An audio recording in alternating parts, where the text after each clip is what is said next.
Lục Chiêu Lăng, thế tử đã muốn bắt ngươi làm thiếp, thì ngươi chạy đằng trời sao thoát? Này, đứng lại đó.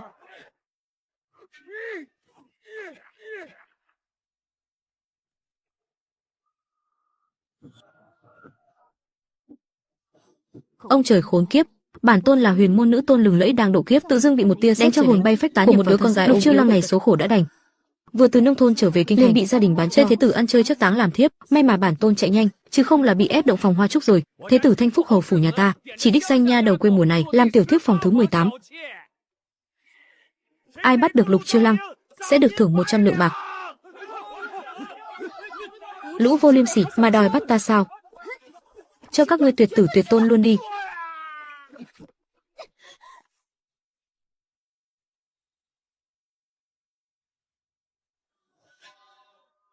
Lục Chiêu Lăng, ngươi đừng tưởng chui vào xe ngựa là có thể trốn thoát khắp cái kinh thành này, không ai cản nổi người Thanh Phúc hầu phủ đâu. Lục Chiêu Lăng, mau bước xuống đây.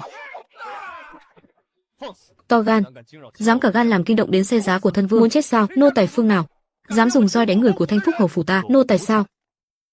Ta thấy ngươi mới chính là nô tài cậy thế hiếp người. Hãy mở to mắt ra mà nhìn cho kỹ. Tấm lệnh bài này, ngươi là thị vệ thân cận của Tấn Vương Thanh Phong.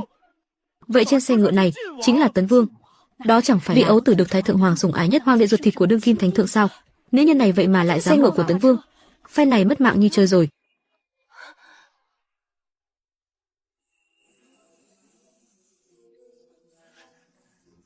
Thân thể này thật quá yếu ớt, chẳng bằng 1/1000 của bản tôn. Khoan đã, khí tức công đức thật nồng đậm, chỉ cần chạm vào là có thể khôi phục linh lực của bản tôn. Sơ đủ chưa? Nếu còn không buông tay, bổn vương sẽ tiễn ngươi lên đường ngay lập tức. Trông cũng tuấn tú đấy, tiếc là lại là kẻ đoản mệnh. Nếu vương gia không muốn đột tử thì mau buông ta ra. Hỏng rồi. Vậy ngươi thử nói xem, bổn vương rốt cuộc là bị bệnh gì? Không phải bệnh, mà là tà thuật Nam Cương, một loại âm chú có tên là mượn mạng sát đang gặm nhấm thọ nguyên của vương gia. Có điều, ta có thể chữa. Chỉ là một thôn phụ bình thường, vậy mà lại có thể liếc mắt bổn vương đang chúng phải mượn mạng sát, đến cả y thánh cũng phải lật tung thư tịch mới chẩn đoán ra được thứ tà thuật này. Nàng ta rốt cuộc là ai chứ? Vương gia, nể tình ta và ngài có duyên gặp gỡ, mượn mạng sát này ta có thể giải được, chỉ cần nửa năm thôi. Tấn Vương này mang mệnh đế tinh, vận mệnh tích tụ đại công đức, ở gần hắn có thể khôi phục linh lực, bản tôn phải bám chặt lấy hắn. Như vậy mới mong sớm ngày trở lại. Chỉ dựa vào ngươi sao? Ngươi cứ lo nghĩ xem làm sao để rắc rối ngoài xe kia đi đã. Thế tử Thanh Phúc hầu giả đáo. Lục Chiêu Lăng đâu rồi? Bổn thế tử đã bảo đi bắt một con danh mà cũng bắt không xong. Thế tử, con ả Lục Chiêu Lăng kia đã treo ngựa của Tấn Vương rồi hả? Chúng tiểu nhân không dám mạo phạm Tấn Vương, mạo phạm loan giá của ngài ấy hạ. Tấn Vương, bổn thế tử có thái hậu chống lưng, cho dù là bệ hạ cũng không thể cưỡng đoạt tiểu thiếp ta đã bỏ tiền ra mua. Chu thế tử, không được mạo phạm vương gia, đồ nô tài cút ngay cho bổn thế tử. Ta phải xem thử Tấn Vương có thật sự ở bên trong hay không. Lục Chiêu Lăng, ngươi cút xuống đây cho ta. Tấn Vương thúc xưa nay không gần nữ sắc, ngay cả đệ nhất tài nữ của kinh thành cũng không ngoại lệ.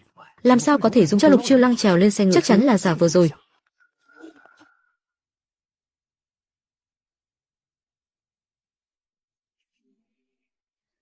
Chu thế tử, chưa từng thấy ai lưỡng tình tương duyệt sao? Ngươi cả gan dám cướp người trên đầu của Tấn Vương phi tương lai à? Xong đời rồi. Lục Chiêu Lăng, ngươi nói năng điên cuồng, Tấn Vương thúc sao có thể nhìn chúng ngươi chứ? Cút xuống mau. Có nghe thấy không hả Lục Chiêu Lăng? Còn không mau lăn xuống đây, theo ta về động phòng. Đa tạ Tấn Vương thúc. Ta là thế tử của Thanh Phúc hầu, là cháu ruột của Thái hậu. Tấn Vương, ngài dám dung túng thị vệ xử ta, xử ngươi. Hôm nay ngươi dám cưỡng đoạt con gái đại thần, bổn vương dẫu có thay mặt Thái hậu chém một tên thế tử còn con như ngươi thì cũng coi như là trấn an lòng dân. Đúng thế. Sao Chu thế tử lại lật mặt nhanh thế chứ? Vừa nãy còn cảm tạ Tấn Vương kia mà. Lục Chiêu Lăng, ngươi khinh người quá đáng. Dám cười nhạo bổn thế tử, cút ra đây cho ta.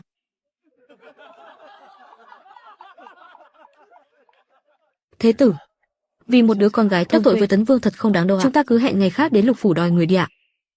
Lục Chiêu Lăng, ngươi cứ đợi đấy cho bổn thế tử. Sau này ta nhất định sẽ bắt ngươi và xin được làm thiếp cho bổn thế tử. Rắc rối ngươi gây ra ở bên ngoài xe kia, e là không chịu dễ dàng bỏ qua đâu. Ngươi định xử lý thế nào? Vương gia, chi bằng làm một cuộc giao dịch đi, tôi giúp vương gia kéo dài mạng sống. Vương gia cho tôi mượn uy thế hiện tại, để tôi tiện xử lý kẻ kia.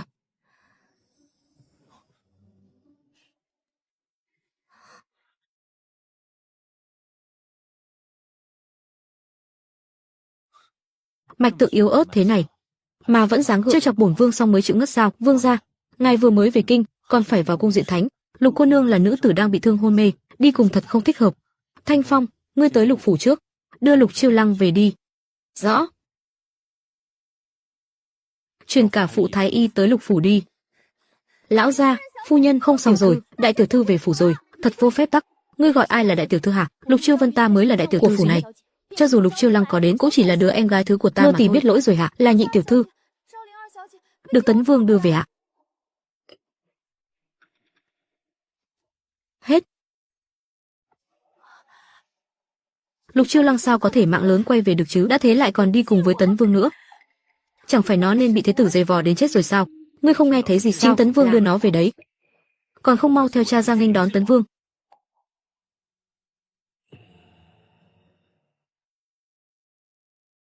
Hạ quan, công bộ thị lang Lục Minh, bái kiến Tấn Vương gia.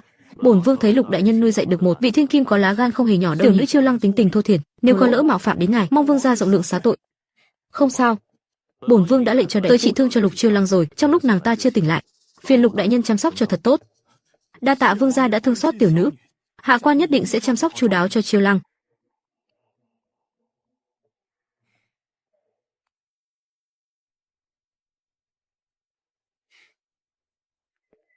Thanh Phong vào hoàng cung. Lục Chiêu Lăng, bổn vương muốn xem khi ngươi tỉnh lại rồi, đối diện với thánh chỉ ban hôn mà bổn vương xin được, liệu có còn dám dẻo mồm dẻo miệng nữa hay không?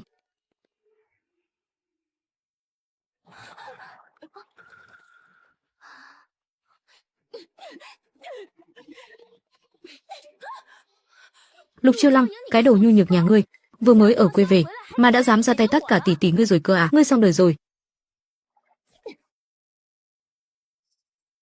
Tấn Vương, chủ công đức này quả nhiên rất có tác dụng, chỉ mới ở cạnh nhau một lát, bổn tôn đã khôi phục lại được chút thực lực, đủ để đối phó với lũ người trần mắt thịt này rồi. Ngươi là kẻ đã sai người tạt nước lạnh vào ta. Lục Chiêu Lăng, ta tạt nước chính là ngươi đấy, ngươi dám tát ta sao? Ta chính là tỷ tỷ của ngươi, Lục Chiêu Vân. Là Tấn Vương đưa ta về đấy. Có thế thì sao chứ? Hoàng gia làm sao chấp nhận nổi? Một kẻ y phục xộc xệch như muội muội đây, chắc là ngươi đã bị kẻ xấu vấy bẩn rồi đúng không? Ta rất tốt. Trái lại là ngươi đấy. Cung Đào Hoa bị phạm sát, hôn sự trắc trở. Ngươi nói bậy. Chỉ cần tìm được di sản mẫu thân ngươi để lại, ta chắc chắn sẽ thuận lợi thành hôn với nhị hoàng tử. Xem ra Lục gia đón nguyên thân này về là muốn nuốt trọn di sản của mẫu thân người ta, hòng trèo cao vào hoàng thất đây mà. Lục Chiêu Lăng, xem ta có vả rách cái miệng quạ đen của ngươi không? Đủ rồi. Chiêu Vân, con đừng làm loạn nữa. Chiêu Lăng, con nói cho cha nghe xem, sao con lại quen biết Tấn Vương? Sao thế? Lục Chiêu Vân gả cho nhị hoàng tử không thành, ông cha tồi như ông liền muốn bấu víu quan hệ với vương gia rồi sao? Ngươi, Lục Chiêu Lăng, cha là vì thấy Tấn Vương coi trọng con, nên mới nể mặt con vài phần, đừng có mà không biết tốt xấu.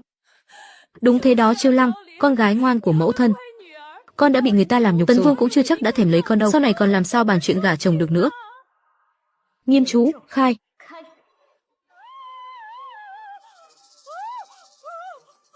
Có chuyện gì thế này? Lưỡi ta đau quá, miệng của ta dường như không còn nghe theo sai bảo nữa rồi. Lục phu nhân tung tin đồn nhảm, thích khua môi múa mép, bị trẹo lưỡi rồi sao? Nghịch nữ, dám cả gan ra tay với mẫu thân ngươi. Cô mẫu thân của ta mất sớm, bà ta chỉ là một nha hoàn điền phòng bò lên giường chủ tử, cũng xứng để ta gọi là mẫu thân sao? Ngươi nói năng càn rỡ, dám cả gan ngỗ nghịch với kế mẫu. Ta là cha của ngươi, hôm nay nhất định phải dạy dỗ lại đứa con bất hiếu này. Phụ thân, xin người hãy dùng gia pháp dạy dỗ lại quy củ Lục gia cho nhị muội muội. Lục đại nhân, Lục tiểu thư, những lời đã nói ra trước mặt ta, quả là nói câu nào linh câu nấy. Nhị muội, đừng giả vờ nữa, lát nữa bị phụ thân đánh răng rơi đầy đất, chạy trốn trối chết, để xem muội còn cười nổi nữa không. Vân Nhi, mau chạy đi, ta không khống chế nổi tay mình nữa rồi.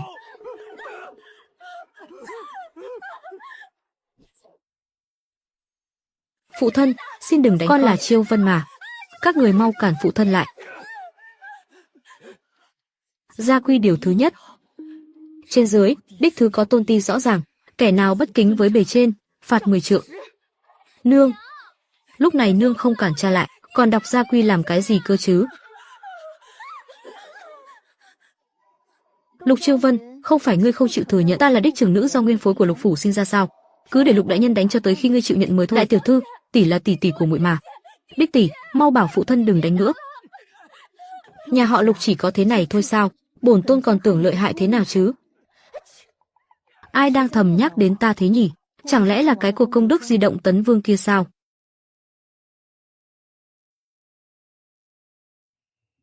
Bổn vương nhớ, trước đây chẳng phải phụ thái y vẫn thường xem bệnh cho bệ hạ sao? Tấn Vương ra rời kinh thành đã nhiều năm, nên có điều chưa rõ. Phụ thái y đã quy ẩn từ 1 năm trước rồi. Thanh Phong, đã mời được phụ thái y chưa? Bẩm vương gia, đã mời được rồi ạ. Phụ thái y giờ này chắc hẳn đã đến Lục phủ rồi. Thế thì tốt. Sau đầu Lục Chiêu Lăng có vết thương, đừng để bị đập cho ngốc mất, lại khiến bổn vương không cách hóa giải mượn mệnh sát.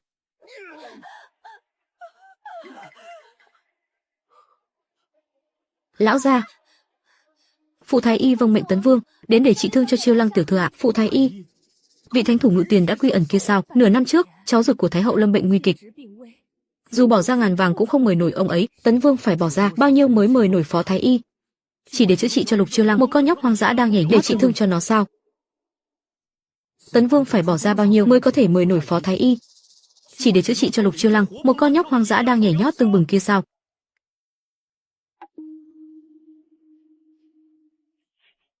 Chẳng phải là đến khám bệnh cho ta sao? Thu Cúc, dẫn đường đi. Lục đại tiểu thư. Hạ quan là phó thái y, ta quan sát thấy Lục đại tiểu thư sau gáy tiểu thư có vết máu tụ, chỉ cần uống theo đơn thuốc này nửa tháng là có thể hoạt huyết hóa ứ rồi. Phó thái y, ta muốn hỏi thêm một câu, gần 1 năm nay có phải ông luôn bị ác mộng quấn thân, trong nhà không được yên ổn? Lục đại tiểu thư, sao cô lại biết chuyện này? Lão phu và cô ấy chưa từng gặp mặt, vậy mà cô ấy lại đoán trúng phóc cả mốc thời gian thế này. Thiên đình của ông đang tích tụ đầy tử khí, chuyện này e rằng có liên quan đến lần khám bệnh trước đó, khiến ông vô tình vướng phải nhân quả của người khác. Quả thực là vậy. Lão phu chính vì cứ sau mỗi lần trần trị, trong nhà lại xảy ra chuyện quái dị nên mới quyết định phong trần. Phó thái y, ta thấy ông là do Tấn Vương mời đến, nên sẽ giúp ông hóa giải kiếp nạn này, tránh cho ông gặp phải tai họa bạo bệnh do chứng phong đầu. Lão phu tuy không tin chuyện quỷ thần, nhưng vẫn xin được nghe Lục đại tiểu thư chỉ giáo. Lục tiểu thư này mới chỉ vừa tuổi cập kê, liệu có đáng tin không đây? Trên người ông có mang theo ngọc không? Miếng ngọc bội này là do cháu trai của lão phu tặng, chất ngọc cũng tạm được.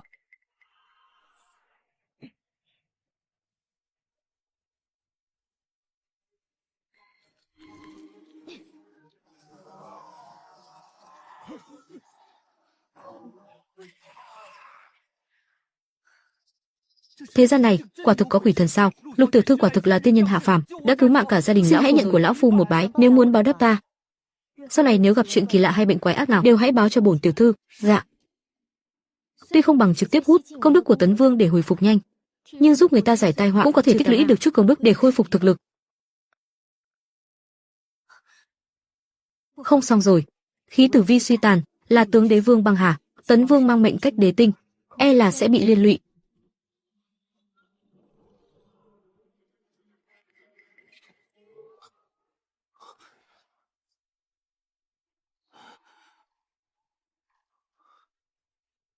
Thanh Phong, mau gọi Lục Chiêu Lăng đến đây.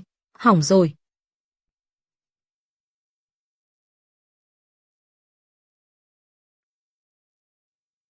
Tấn Vương, Thái thượng hoàng bệnh nặng.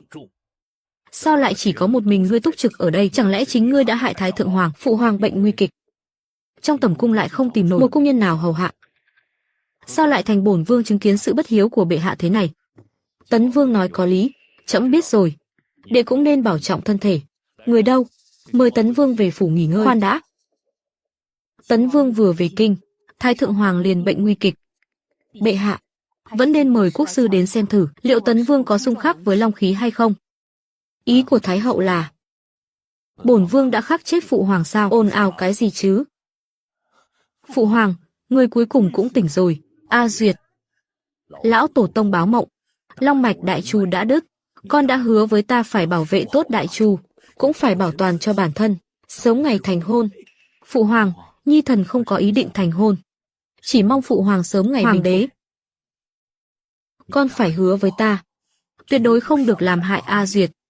Nhi thần xin hứa. Phụ hoàng, trẫm là trưởng huynh, tự khắc sẽ bảo vệ đệ đệ. Nếu con dám ra tay, những thế lực ta để lại quyết không tha cho con.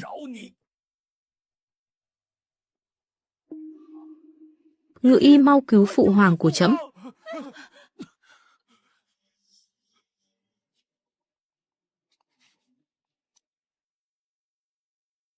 Vương gia, ngài ho ra máu rồi, có phải là vì đồng sinh khế năm xưa?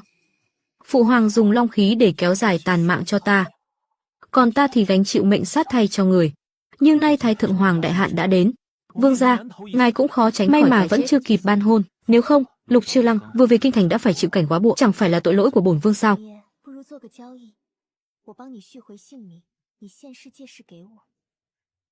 Thanh Phong, tốc truyền Lục Chiêu Lăng vào cung. Rõ.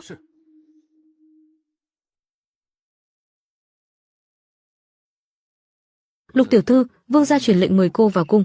Trong cung có người sắp chết rồi sao? Dạ, là Thái Thượng Hoàng. Đi thôi.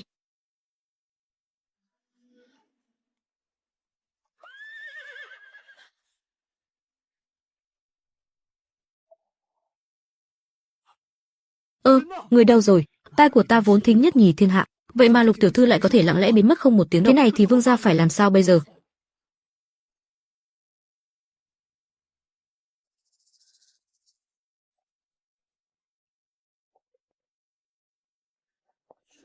Đêm khuya sương lạnh, cô nương, cớ sao lại cản đường âm ti? Bạch Vô Thường, nữ tử này trên người không hề có chút hơi thở người sống. Huyền Thiên Lục Chiêu Lăng, muốn hai vị dừng bước. Âm ti hắc Bạch Vô Thường bái kiến Huyền Tôn, miễn lễ.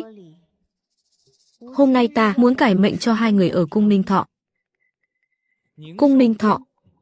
Nhưng Thái Thượng Hoàng trong cung đó, Chu Trường Hy Dương Thọ đã tận rồi, Tấn Vương Chu Thời Duyệt lại có chung một mệnh. Đêm nay kẻ đó nhất định phải đi theo chúng ta. Khéo đùa. Giờ chết trên sổ sinh tử đã được định sẵn, anh em chúng tôi cũng chỉ làm việc theo quy củ. Lão già giữ sổ sinh tử đó, năm xưa chẳng qua cũng chỉ là một tên đệ tử ngoại môn quét sân dưới trướng của ta, quy củ của hắn mà cũng đòi quản được ta sao? Huyền Tôn bớt giận, ngài cưỡng ép sửa sổ sinh tử, Trung Tiểu Nhân quay về sẽ rất khó bàn giao, có dị nghị gì thì bảo hắn đích thân tới gặp ta, nói với hắn rằng tổ sư gia của hắn đang đợi hắn ở Lục phủ tại kinh thành. Huyền Tôn nhất định phải đi ngược thiên đạo sao? Bản tôn tu luyện vốn chính là để nghịch thiên, có hai con đường, hoặc là bản tôn sẽ phá nát âm lộ, rồi đại náo điện Diêm La để đòi người. Đại ca, chúng ta thực sự đánh không lại Huyền Tôn đâu. Đêm nay âm lộ sẽ không dẫn tới cung Ninh Thọ, nhưng sổ sinh tử không thuộc quyền quản lý của chúng ta. Cứ việc báo lại với lão già đó, bảo lão tự đi mà dọn dẹp đống rắc rối này.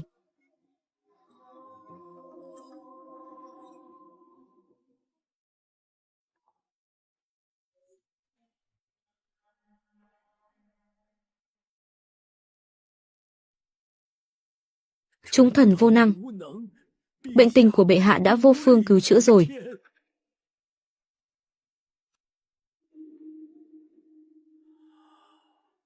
Trẫm nằm mơ thấy Diêm Vương, ngài ấy nói Đại Chu ta có quý nhân phù trợ, đã gạch bỏ tên của trẫm trong sổ sinh tử, cho phép trẫm được sống lâu trăm tuổi.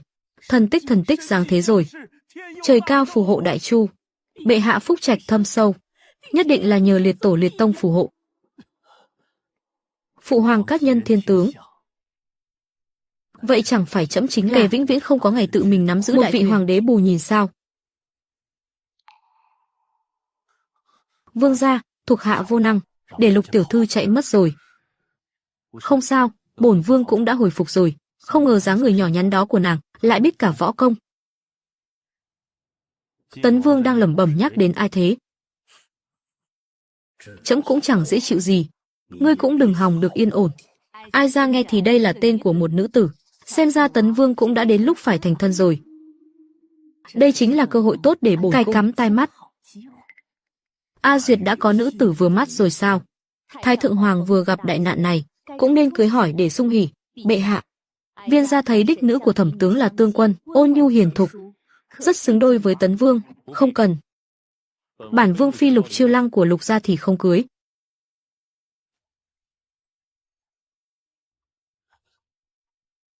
Lục gia sao? Nhưng trong kinh thành làm gì có quyền quý nào họ Lục? Hoàng đệ, mau nói cho trẫm nghe xem đó là Lục gia nào, trẫm sẽ ban hôn cho đệ, là công bộ thị lang Lục Minh. Chiêu Lăng là đứa con gái được vùng quê nuôi dưỡng ở. Nhi thần không muốn Chiêu Lăng phải chịu thêm uất ức.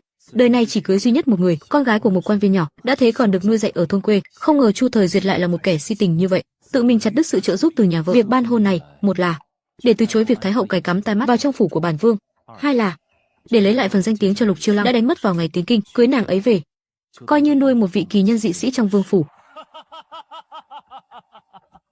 Được. Hoàng đệ thật tình thâm nghĩa trọng, trẫm lập tức hạ chỉ ban hôn.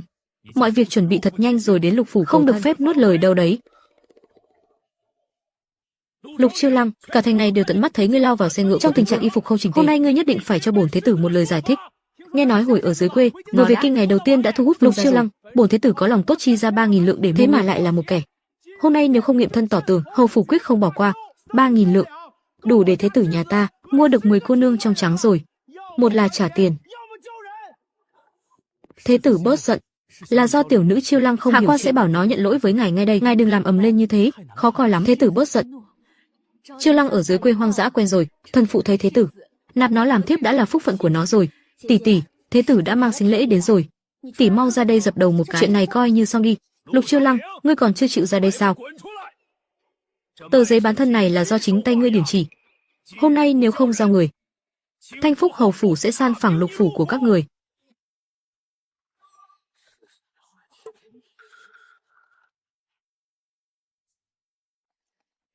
Ba nghìn lượng này của thế tử, tốt nhất nên tự giữ lại cho kẻ tàn dư phong kiến như ngươi, mua một cỗ quan tài mà nằm đi.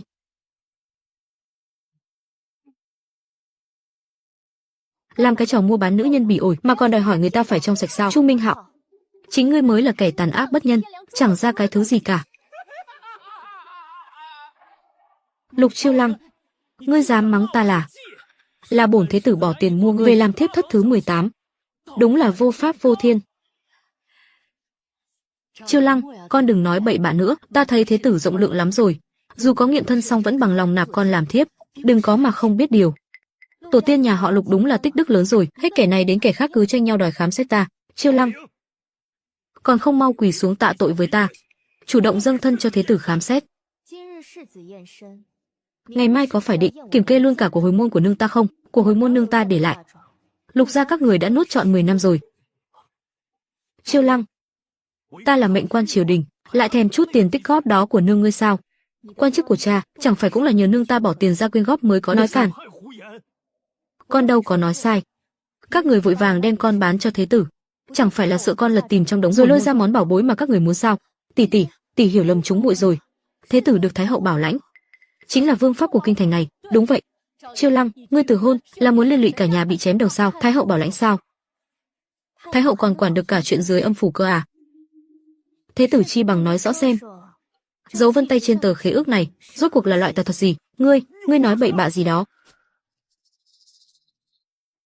Dấu tay này rõ ràng là máu súc vật trộn với chu sa.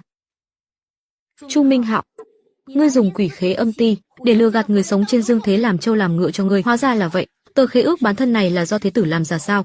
Lại còn hạ cả bùa chú lên đó nữa. Đâu chỉ có thế, nếu hôm nay ta thừa nhận tờ khế ước này, thì không chỉ lúc sống phải chịu sự sai khiến của Chu Minh Hạo, mà sau khi chết còn phải đọa vào kiếp súc sinh. Bổn thế tử hôm nay cứ cưỡng ép ngươi qua cửa đấy. Chu Minh Hạo dễ dàng xé nát huyết khế. Nghĩ lại thì cái đầu heo như hắn cũng chẳng hiểu gì về chuyện này. Xem ra trong Thanh Phúc hầu phủ có dấu tà vật. Giữ chặt ả lại cho bổn thế tử, để cho cả thành nhìn xem. Trước mặt bao người, phải nghĩ cách thoát thân mà không làm bại lộ bản thân, bằng không bản tôn lại bị vu cho là tà ma ngoại đạo mất. Tấn Vương giá lâm.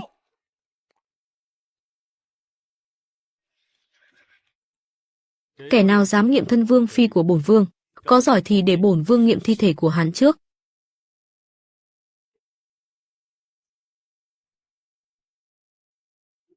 Thánh chỉ đến. Con gái của công bộ thị lang, Lục Chiêu Lăng tiếp chỉ.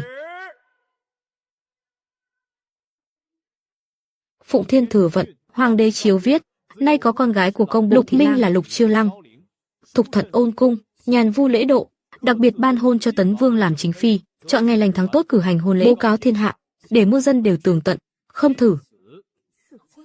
Ta và Chu Thời duyệt, được lắm, bản tôn chẳng phải lý do chính đại quang minh để chạm vào công đức của Tấn Vương rồi sao? Thần nữ tiếp chỉ, không được, hôn sự này không thể ban. Ta, thế tử Thanh Phúc hầu, Lục Chiêu Lăng kia chỉ là thứ giày rách bỏ đi.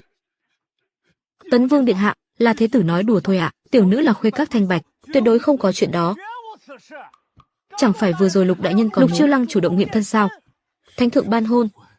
Nếu còn hùa theo thế tử khăng khăng Lục Chiêu Lăng đã thất thân, thì Lục gia ta chẳng phải sẽ mang tội bôi nhọ hoàng thất sao? Lục Chiêu Lăng, hôm nay nếu ngươi không cởi áo nghiệm thân, chính là muốn cắm sừng hoàng thất.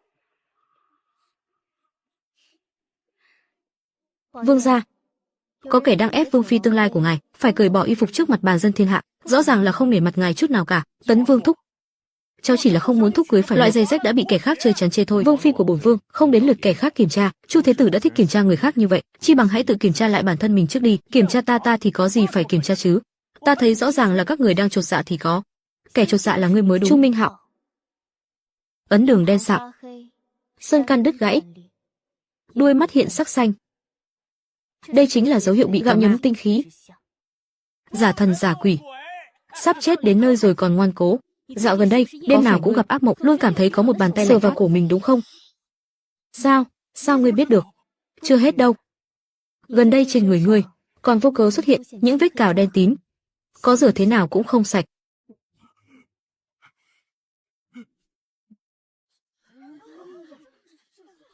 Ngươi định dùng âm khí để hại ta, nhưng đâu biết rằng tà vật đã nhận chủ, nó đã sớm hút cạn dương khí của ngươi rồi. Ngươi nói bậy, cứ cởi y phục ra xem là biết ngay thôi. Kiểm tra tà khí. Thanh Phong, lột đồ hắn ra.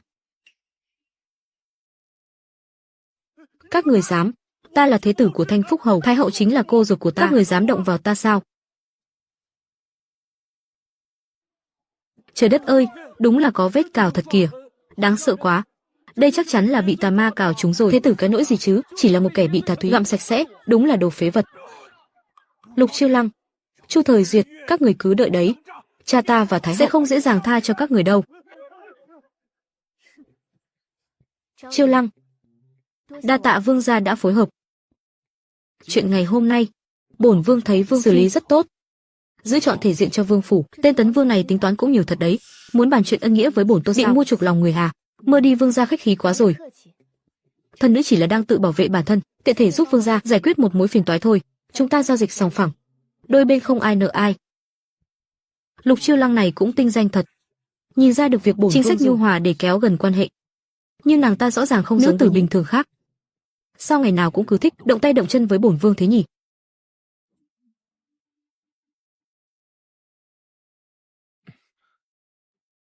Nói chuyện thì cứ nói chuyện đi, đừng có chạm vào ta. Giữa thanh thiên bạch nhật thế này, nam nữ thụ thụ bất thân. Chẳng phải thần nữ vừa giúp vương gia giải quyết xong một phiền toái sao? Nên phải hướng về vương gia xin chút công đức coi như thù lao chứ. Mượn công đức cái gì chứ? Lại còn cần phải động tay động chân nữa à? Rõ ràng là viện cớ để sàm sỡ thì có. Vương gia, xin ngài cứ để thần nữ biểu diễn cho ngài mượn công đức nhé. Không cần. Lục Chiêu Lăng, ngươi vẫn nên nghĩ phải đối phó thế với phủ Thanh Phúc Hầu và Thái hậu đi. Cái cuộc công đức ngoài cứng trong mềm này, sờ vào thật là thuận tay. Thái hậu có lệnh. Lục Chiêu Lăng, con gái của công bộ thị lang, lập tức vào cung diện kiến. To rồi.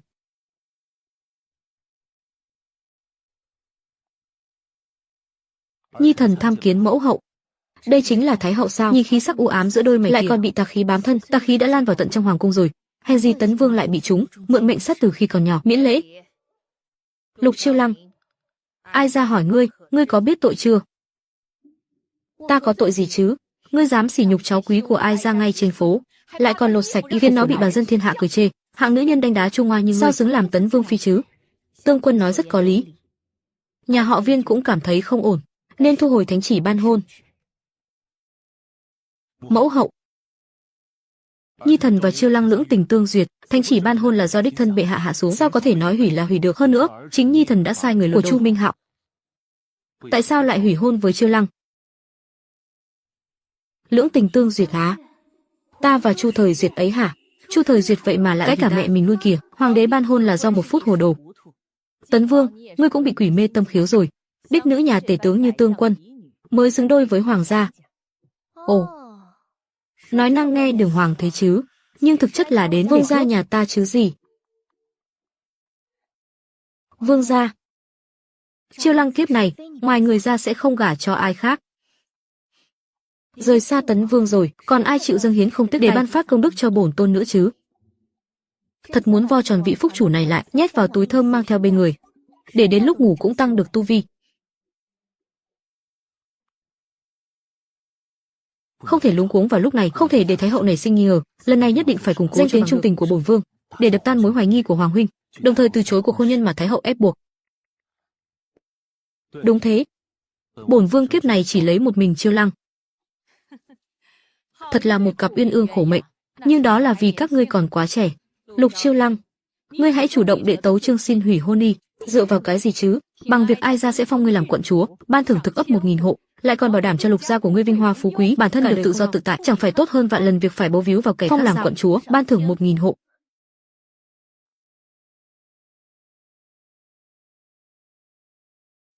Nếu không có Lục Chiêu Lăng, bổn vương biết để tìm được có xuất thân thấp kém, dễ không mang lại bất kỳ mối đe dọa nào, lại còn có thể hóa giải mượn mệnh sát cho mình đây.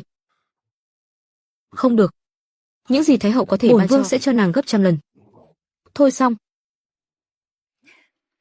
Vương gia bị dọa sợ rồi. Vương gia yên tâm, mấy thứ tầm thường đó làm sao sánh nổi với người chứ. Lục Chiêu Lăng, ngươi thật sự không cân nhắc sao? Thái hậu nương nương, nếu người nói là muốn tống cái đám hút máu nhà họ Lục kia vào đại lao, thì ta còn có thể cân nhắc một chút. Lục Chiêu Lăng, ngươi còn có chút hiếu đễ nhân luân nào nữa hay không? Kẻ độc phụ như ngươi, sao có thể gả vào hoàng gia của ta được chứ? Mẫu hậu, người không rõ nội tình rồi. Là nhà họ Lục bạc đãi Chiêu Lăng trước. Thái hậu nương nương bớt giận. Lục cô nương lớn lên ở nông thôn, khó tránh khỏi tính khí hoang dã, không hiểu quy củ. Vị trí vương phi của bổn vương vẫn chưa đến lượt Thẩm Tương Quân, một kẻ ngoài cuộc như ngươi đến chỉ trỏ đâu. Thẩm cô nương đây quả thực rất hiểu quy củ trong nhà. Tiếc là kẻ hiểu quy củ như cô, mệnh cung lại mang sắc khí, đường nhân duyên lận đận, định sẵn cả đời chỉ có thể làm một quá phụ chưa gả. Ngươi nói bậy, ta có nói bậy hay không? Trong lòng Thẩm cô nương tự biết rõ nhất. Nốt ruồi lệ nơi khóe mắt trái của cô vô dĩ chính là tướng khắc phu. 3 năm trước, cô và thế tử của Định Quốc công vừa mới đính hôn. Vị thế tử chưa đầy 3 tháng đã ngã ngựa mà chết. Lẽ nào đó cũng chỉ là trùng hợp sao? Thái hậu, Tương Quân chỉ có lòng tốt khuyên giải. Thế mà Lục Chiêu Lăng này lại trung thân đại sự, ngươi phải làm chủ cho con.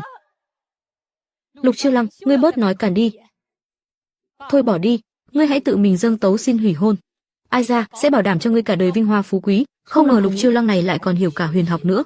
Hóa ra nhà họ Viên đã sớm biết cái số khắc phu của Thẩm Tương Quân rồi, mới chịu gả nàng cho Tấn Vương. Không ngờ lại bị Lục Chiêu Lăng nhìn thấu rồi.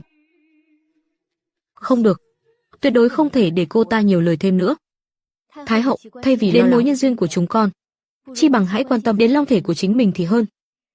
Thái hậu những ngày gần đây có phải thường xuyên bị ác mộng quấn thân, tim đập nhanh, mồ hôi trộm liên miên, nửa đêm thường hay bị bóng đè hay không? Lục Chiêu Lăng, ngươi dám nguyền rủa Thái hậu thật là đại bất kính. Người đâu? Lôi cô ta ra ngoài, phạt 20 triệu. Ai dám đụng đến vương phi của bổn vương? Thẩm Tương Quân, chuyện trong cung vẫn chưa đến lượt ngươi vượt quyền đâu. Thái hậu nương nương sợ rồi sao? Con quỷ đó đang ở ngay bên cạnh người đấy, Chiêu Lăng sẽ giúp người ngay đây, để người được tận mắt nhìn thấy chân dung của tà ma.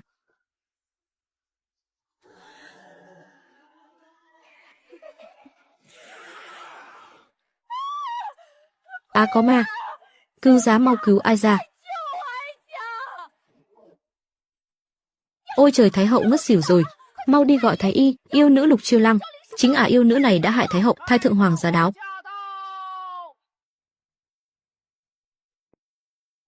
Có chuyện gì mà lại làm náo loạn cả cung cấm thế này?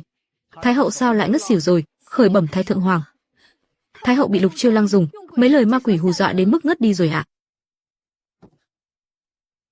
Yêu nữ Lục Chiêu Lăng sỉ nhục con trai thần, nguyên rủa Thái hậu, lại còn làm hại cả thân vương thần Thanh Phúc Hầu, khẩn cầu Thái thượng hoàng hãy tống ta vào thiên lao. Phụ hoàng, nhi thần xin bảo đảm Chiêu Lăng tuyệt đối không phải là yêu nữ. Tấn Vương, ngài đừng thiên vị Lục Chiêu Lăng nữa. Bệ hạ, Tương Quân xin làm chứng. Chính là Lục Chiêu Lăng đã hạ độc thủ với Thái hậu. Thanh Phúc Hầu, Thẩm Tương Quân, các người nói ta là yêu nữ, vậy chứng cứ đâu? Lục Chiêu Lăng, ngươi vừa mới gặp Thái hậu liền trúng tà. Bản hầu thấy, đây chính là bằng chứng ngươi hạ cổ mưu hại hoàng thất.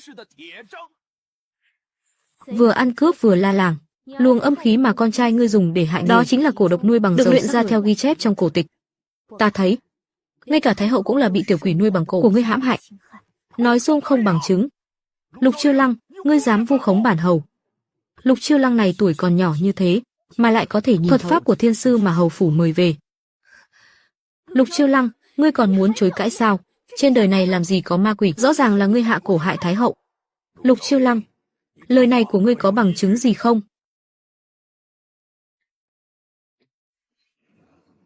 Thái thượng hoàng, xin hãy nhìn tà túy hiện hình.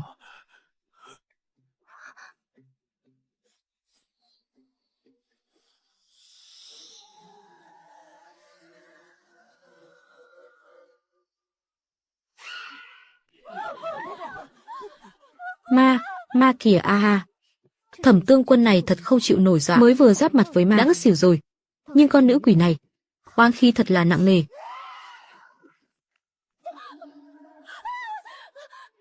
Thông thiên pháp trận này, ngài là Huyền Tôn. Nói ai cho phép ngươi ký sinh trên người Thái hậu? Huyền Tôn tha mạng. Là Thanh Phúc hầu, ngài đi tìm hắn đi, xin hãy tha cho tôi. Họa hoạn tán hút tinh khí người.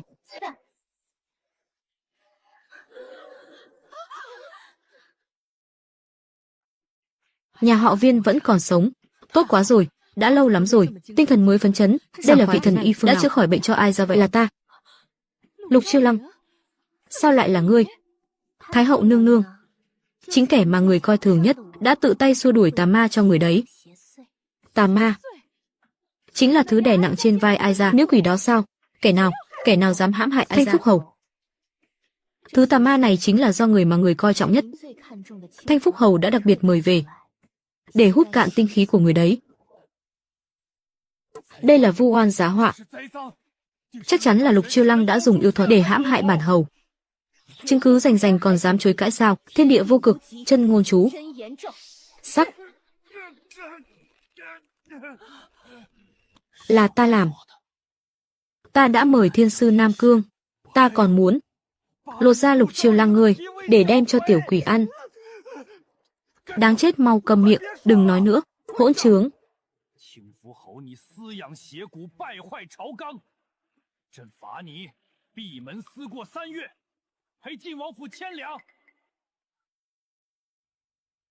Tạ chủ Long Ân. Nữ tử mà A Duyệt nhìn chúng, quả nhiên phi phàm. Bệ hạ nói phải, ai ra trước giờ chỉ nhìn vào môn đăng hộ nên đã coi thường Chiêu Lăng, suýt chút nữa tự hại chết mình rồi. Cũng may Chiêu Lăng không màng chuyện cũ, ra tay trừ tà cứu ai ra, trừ tà diệt ma, vốn là bổn phận của đệ tử Huyền môn, là trọng trách nghĩa bất dung từ. Lục Chiêu Lăng, ngươi đã mang trong mình tuyệt học này, trẫm phong ngươi làm Huyền Thanh Tuần sát sứ. Bệ hạ, đây là chức vị gì vậy ạ? Thần nữ chưa từng nghe qua bao giờ. Chính là những chuyện trong kinh thành sau này hễ liên quan đến tà ma ngoại đạo đều giao cho ngươi xử lý. Tốt nhất là có thể giúp A Duyệt của trẫm hóa giải được tá mạng sát. Tạ ơn bệ hạ, thần nữ nhất định sẽ dốc hết sức mình. Có được danh phận này, từ nay về sau bổn tôn có thể danh tà ma, tích công đức, tăng tiến tu vi. Đợi đến khi ta trở lại đỉnh cao, dăm ba cái tá mạng sát này chẳng bỏ bèn gì.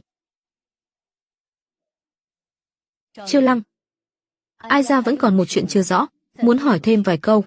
Làm sao ngươi dám chắc chắn tà ma này là do Thanh Phúc hầu gây ra? Thái hậu nương nương, thiên cơ bất khả lộ.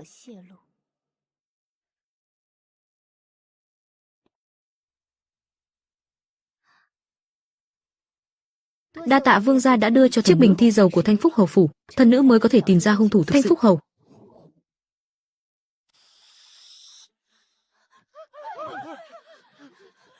Thái hậu ngất xỉu rồi. Yêu nữ Lục Chiêu Lăng hại Thái hậu rồi. Lục Chiêu Lăng, đây là trò hay do ngươi bày ra phải không? Chú ếm cổ độc là đại kỵ trong cung. Lục Chiêu Lăng lại dám Thái hậu chúng ta.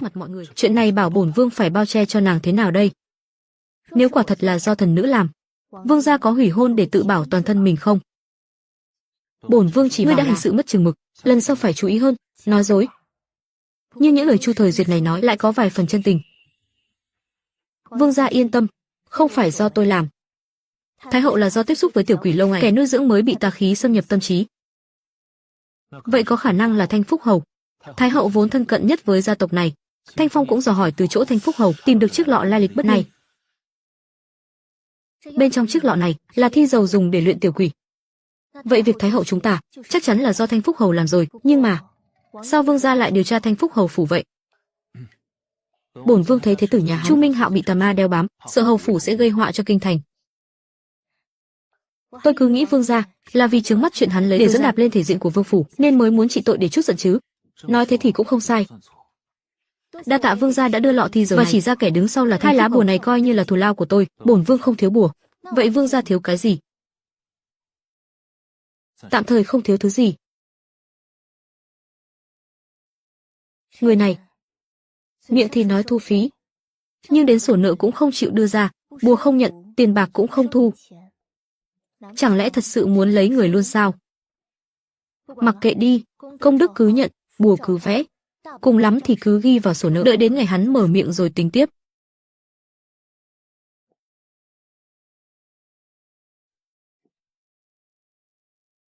Vương gia, nét vẽ của nàng ấy thật sự rất phóng khoáng, khác hẳn các khuê tú trong kinh thành. Chẳng trách bao năm qua vương gia chỉ để tâm đến mỗi mình nàng ấy. Nàng ấy chỉ tùy hứng vẽ ra thôi. Bớt nói nhảm đi, ngươi lui ra trước đi. Dạ, thật đáng chúc mừng vương gia. Lão nô thấy Lục cô nương và ngài thật đúng là một cặp trời sinh đất tạo. Chỉ là tùy hứng vẽ ra thôi. Sao bổn vương lại vẽ ra nàng ta thế này? Vương gia đang nhìn gì thế ạ?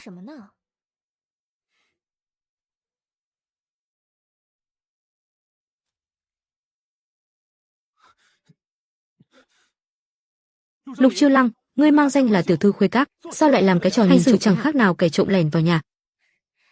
Tiểu thư khuê các đêm hôm đi thăm vị hôn phu, danh tiếng của phủ vương gia truyền ra ngoài cũng chẳng hay ho gì, nên tôi mới phải lén lút tới đây chứ. Thế là ngươi liền cửa sổ thư phòng của bổn vương sao? Ai mà biết được cửa nẻo thư phòng của vương gia lại phức tạp rườm rà đến thế. Tôi lỡ dùng hơi quá tay linh lực một chút, nên mới làm hỏng cửa sổ thôi ạ. Sau này tôi đền lại cho vương gia là được chứ gì. Lục tiểu thư định đền thế nào đây? Tối nay Thanh Phong vừa nói với bổn vương rằng Lục gia không cho ngươi lấy một đồng nào. Thôi bỏ đi. Sau này ngân lượng chi tiêu của ngươi cứ việc tới lấy từ Tấn Vương gia. Tôi đến đây chính là muốn cầu xin vương gia việc chính sự này. Tôi muốn mở tiệm. Ngươi là phận nữ nhi thì biết gì về chuyện kinh doanh cơ chứ? Đến làm quan triều đình tôi còn làm được, lẽ nào lại sợ việc buôn bán sao? Vương gia, tuy tôi không dành việc quản lý, nhưng bùa chú tôi bán đều linh nghiệm 100%. Lục Chiêu Lăng, ngươi muốn mở tiệm bán bùa chú sao? Đúng vậy ạ. Vương gia, tôi vẽ bùa giúp người ta trừ tà, có thể tích thêm công đức và tăng cường tu vi. Tu vi tăng lên rồi thì việc giải trừ, mượn mệnh sát trên người ngài sẽ càng thêm nắm chắc ạ. Ngươi đây là đang vẽ bánh vẽ cho bổn vương đấy à? Cần bổn vương làm gì cứ nói thẳng ra đi.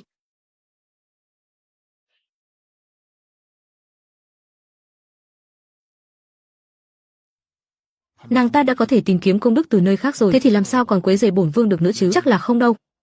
Cũng coi như là một chuyện tốt thanh tĩnh, chẳng có gì không tốt cả. Đa tạ vương gia, tôi muốn vương gia mua lại gian để làm cửa tiệm bán giấy bùa của tôi. Kẻ nào chán sống lại dám mở lại cái tiệm này nữa? Nơi này đã chết tới 7-8 đời chủ rồi. Tấm biển mới treo lên kia viết chữ gì thế? Huyền Thanh Các. Chẳng nhìn ra là bán thứ gì cả. Để xem vị chủ tiệm mới này liệu sống sót được mấy ngày bán bùa đấy. Ngươi nhìn chỗ cửa ra tấm biển hiệu mới dựng lên kìa, còn dám tuyên bố là phụ chỉ trừ tà, có cả Tấn Vương đứng ra bảo chứng nữa cơ đấy.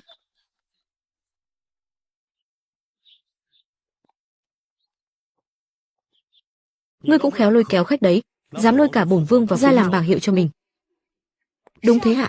Cửa tiệm này bây giờ đã liên quan trực tiếp đến danh tiếng của vương gia, ngài mới để tâm nhiều hơn, tôi cũng dễ bề hành sự. Ngươi cũng thật thà thẳng thắn đấy. Có điều, ngươi chắc chắn muốn chọn nơi này. Đúng vậy ạ. Vương gia chưa từng nghe đạo lý âm gặp âm lại hóa, khí người khác không trấn áp nổi. Tôi đem ra vẽ bùa lại vừa khéo. Nguy hiểm quá. Bổn vương sẽ phái mấy tên ở lại đây trông nom cho ngươi. Không cần đâu ạ. Mấy thứ tiểu quỷ yêu quái này còn chưa đủ nhét kẽ răng tôi nữa. Ngược lại là vương gia, ngươi đứng ở đây làm xua tan hết âm khí của bổn vương rồi. Vậy thì đống nguyên liệu này coi như là bồi thường cho ngươi vậy. Giấy vàng và chu sa thượng hạng còn đáng giá hơn món đồ ra đấu giá ở chợ đen nữa. Vương gia đã nhọc lòng rồi, đây là ngài đang đầu tư hay là đang muốn lấy lòng thần đầu tư? Thứ bổn vương là đôi tay vẽ bùa của ngươi chứ không phải cái miệng của ngươi. Nói ít lại, vẽ bùa nhiều vào để mau chóng giải trừ tá mệnh sát trên người bổn vương đi. Thần nữ biết rồi, vẽ bùa cần phải có công đức dẫn linh. Thần nữ muốn mượn vương gia bàn tay một chút. Chu Thời Duyệt này thật là không chịu nổi trêu chọc, phải nhân cơ hội này kiếm tí công đức mới được. Ngươi định nắm tay bổn vương vẽ xong lá bùa này đã. Lúc nàng ấy vẽ bùa trông cũng khá xinh đẹp đấy chứ. Vương gia, ngài ngắm thần nữ đủ chưa? Chiêu Lăng quả là sắc nước hương trời. Vương gia dạo này tiến bộ thế, còn biết trêu ngược lại mình nữa cơ à? Chiêu Lăng à, cha đến thăm con đây. giờ con đã có tiền đồ rồi, trở thành Huyền Thanh tuần tra sứ rồi, thì không được quên người nhà đâu đấy nhé. Chiêu Lăng, giờ con đã là Phổ Vương phi tương lai, lại được bệ hạ coi trọng, vi phụ thực sự vô cùng mừng rỡ. Lục gia chúng ta cuối cùng cũng được thơm lây rồi, mẹ đặc biệt hầm tuyết yến cho con đây. Giờ đây thân phận con đã cao quý rồi, nên phải bồi bổ cho thật tốt. Cứ nói thẳng ra đi. Các người muốn ta giúp việc gì? Lần trước về phủ, đến một ngụm cháo nóng ta cũng chẳng. Hôm nay bát tuyết yến ta quả thực không dám dùng. Chiêu Lăng, để cha nói một câu, cả nhà chúng ta vinh nhục có nhau. Muội muội Vân Nhi của con phẩm hạnh dung mạo xuất chúng, nhị hoàng tử cũng từng khen nó dịu dàng thục đức phải đó. Mẹ nghĩ con ở trước mặt Tấn Vương nói đỡ cho em nó, nhờ Tấn Vương giúp đỡ cầu xin bệ hạ ban hôn, như vậy Vân Nhi có thể về gả vào phủ nhị hoàng tử rồi. Tỷ, chỉ cần việc này thành công, sau này muội nhất sẽ cung kính báo đáp tỷ thật tốt. Nhị hoàng tử chỉ mới khen mà các người đã vội vàng dâng. Lục Thị Lang vội vã bán con gái như vậy. Hậu viện của nhị hoàng tử đã có 7 vị chắc phi, tháng trước lại vừa nạp thêm 2 vị lưu đệ. Lục Thị Lang là muốn lệnh ái vào đó làm phòng thứ 10, hay là chuyên đi bưng trà rót nước cho người ta? Tấn Vương điện hạ, Vân Nhi gả qua đó là chắc phi danh chính ngôn thuận mà. Năm xưa lúc các người bán cho Chu Minh Hạo làm phòng thiếp thứ 18, lúc đó sao không nghĩ đến chuyện danh chính ngôn thuận, bây giờ lại muốn ta giúp các người trèo cao? Dựa vào cái gì? Chỉ dựa vào ta là cha của ngươi, thế chính là bất hiếu. Khá khen cho một người cha. Ta ở dưới quê 10 năm, các người tổng cộng mới đưa một lượng 7 chỉ bạc. Người ta để nuôi một con trâu, 10 năm chi phí còn nhiều hơn thế này đấy. Đây rõ ràng là muốn dồn người ta phải đường chết mà. Lục gia nuôi con gái, chẳng qua là để lớn lên bán được một cái giá hời. Lục Chiêu Lăng, ngươi vu khống cho người làm cha này, vu khống sao? Năm xưa bán ta đổi lấy 3.000 lượng bạc là giả, hay là bây giờ lại muốn gả bán Lục Chiêu Vân để làm quốc trượng là giả đây? Lục Thị Lang quả là biết mua bán ấy. Đồ nghịch nữ, ta thấy ngươi căn bản chỉ là một kẻ lừa đảo. Huyền Thanh tuần tra sứ cái nỗi gì? Ngươi từ nhỏ đã được nuôi ở đến chữ nghĩa còn chẳng biết được thì hiểu thế nào được mở cái cửa tiệm sách, chẳng qua là để lừa tiền gạt khách mà thôi. Một đứa con gái quê mùa như nó thì biết vẽ bùa trừ tà cái nỗi gì chứ? Thôi xong. Chư vị, Chiêu Lăng tỷ tỷ của ta thân thể từ nhỏ đã phải dưỡng bệnh, chưa từng bước chân ra khỏi một chữ bẻ đôi cũng không biết, làm sao có thể hiểu được kinh dịch và huyền học. Tấn Vương điện hạ, ngài đã bị tỷ ấy lừa rồi. Quả thực là vậy. Bổn vương quả thật đã điều tra qua lý lịch của Lục cô ta và những lời đồn đại cứ như là hai người hoàn toàn khác nhau vậy, lại càng chưa từng tiếp xúc với huyền học. Sao bỗng nhiên lại thông suốt như vậy chứ? Ta ở dưới quê 10 năm, các người chưa từng ngó tới ta dù chỉ một lần, sao biết được ta không hiểu huyền học chứ? Đến cả việc ta biết chữ chẳng hề hay biết, mà còn mặt dày dám bảo ta là kẻ lừa đảo. Quả thực vậy, bức hoành phi của Huyền Thanh các này chính là do vương phi Tây đề chữ. Chữ này đúng là còn đẹp hơn cả của các bậc đại sư thật đấy. Nhưng Lục tiểu thư này có thực sự hiểu huyền học không đây? Tỷ biết viết chữ thì đã sao chứ? Bản lĩnh huyền học này của tỷ đâu có tự chứng minh được. Lục Chiêu Vân, ta không rảnh rỗi như muội đâu. Mọi người xem bói 10 văn, vẽ bùa cầu phúc, giải hạn tính riêng. Thầy bói dưới gầm cầu ngoài đây ra đấy, ai biết được bùa của tỷ là thật hay giả chứ? Lục tiểu thư, xin cô hãy cứu cháu trai tôi với. Phụ đại phu, sắc mặt cháu trai ông đã tím tái mấy ngày rồi. 5 ngày rồi. Lục tiểu thư, cháu trai tôi mấy ngày liền hôn mê co giật. Lão phu bắt mạch không ra bệnh gì bất thường, đã mời cả sư phụ là y thánh đến nhưng đều bó tay chịu trói, chỉ đành đến cầu xin cô thôi. Phụ đại phu, chẳng phải ông ta là bậc thánh y đương thời thế mà lại đi cầu xin một con để cứu mạng sao? Thanh Phong, chuẩn bị giấy bùa và chu sa, mang một bát nước sạch lại đây. Tỷ bớt lừa người khác đi, chu sa có độc sao có thể dùng làm thuốc trị? Tỷ làm vậy là đang coi mạng người như cỏ rác đấy. Tránh ra. Lục Chiêu Vân, hôm nay ta sẽ cho muội mở rộng tầm mắt. Phụ đại phu, ngài hãy nói rõ hơn một chút về tình hình của cháu nội ngài xem. Lục tiểu thư, lão phu đã châm cứu cho Thừa Nhi, cũng đã cho uống thuốc nhưng đều không có tác dụng. Số chu sa này của tiểu thư liệu có thực sự chữa khỏi bệnh được không? Tỷ, số chu sa này chữa khỏi bệnh thì muội cũng nguyện cạo đầu đi tu, khổ luyện cái thứ huyền học này của tỷ. Đây không phải là bệnh. Phụ đại phu, gần đây cháu nội của ngài có nhặt món đồ không sạch sẽ nào, một cái rễ cây điêu khắc, thằng bé nhặt được ở mương nước ngoài thành, lẽ nào thứ đó có vấn đề sao? Sát khí đã nhập vào não, phải hóa giải sát khí rồi mới trị bệnh được.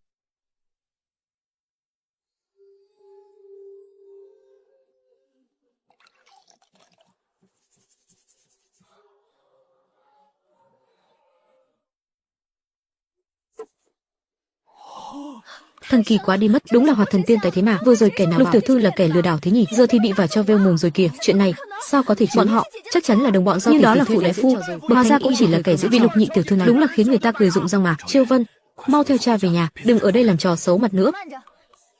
Lục Chiêu Vân, giải quyết xong người bệnh rồi, bây giờ đến lượt vị Nico tương lai là ngươi rồi. Thôi xong.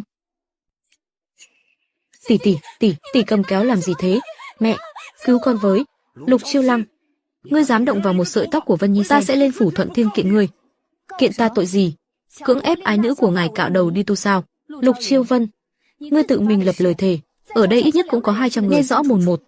Chúng tôi đều nghe thấy cả rồi. Tỷ, nếu số mà chữa khỏi bệnh, muội cũng nguyện cạo đầu đi tu, khổ luyện cái trò huyền học của tỷ. Đúng, không sai một chữ nào. Tỷ, lúc đó muội chỉ lỡ không lời tính là thật lỡ lời sao? Lúc ngươi khăng khăng bảo kẻ lừa đảo, sao không thấy ngươi bảo là lỡ lời? Lục Chiêu Vân, hóa ra cái miệng của ngươi nói ra lời của chính mình thì lại không tính sao? Chiêu Lăng, muội con còn nhỏ dại chưa hiểu chuyện, mẹ sinh con đấy, con là chị, sao không thể nhường nhịn nó một chút chứ? Nhường? Mẹ ta đã nhiều nhưng cho kẻ điền phòng như bà suốt 10 năm trời, để rồi cuối cùng bị các người hại chết.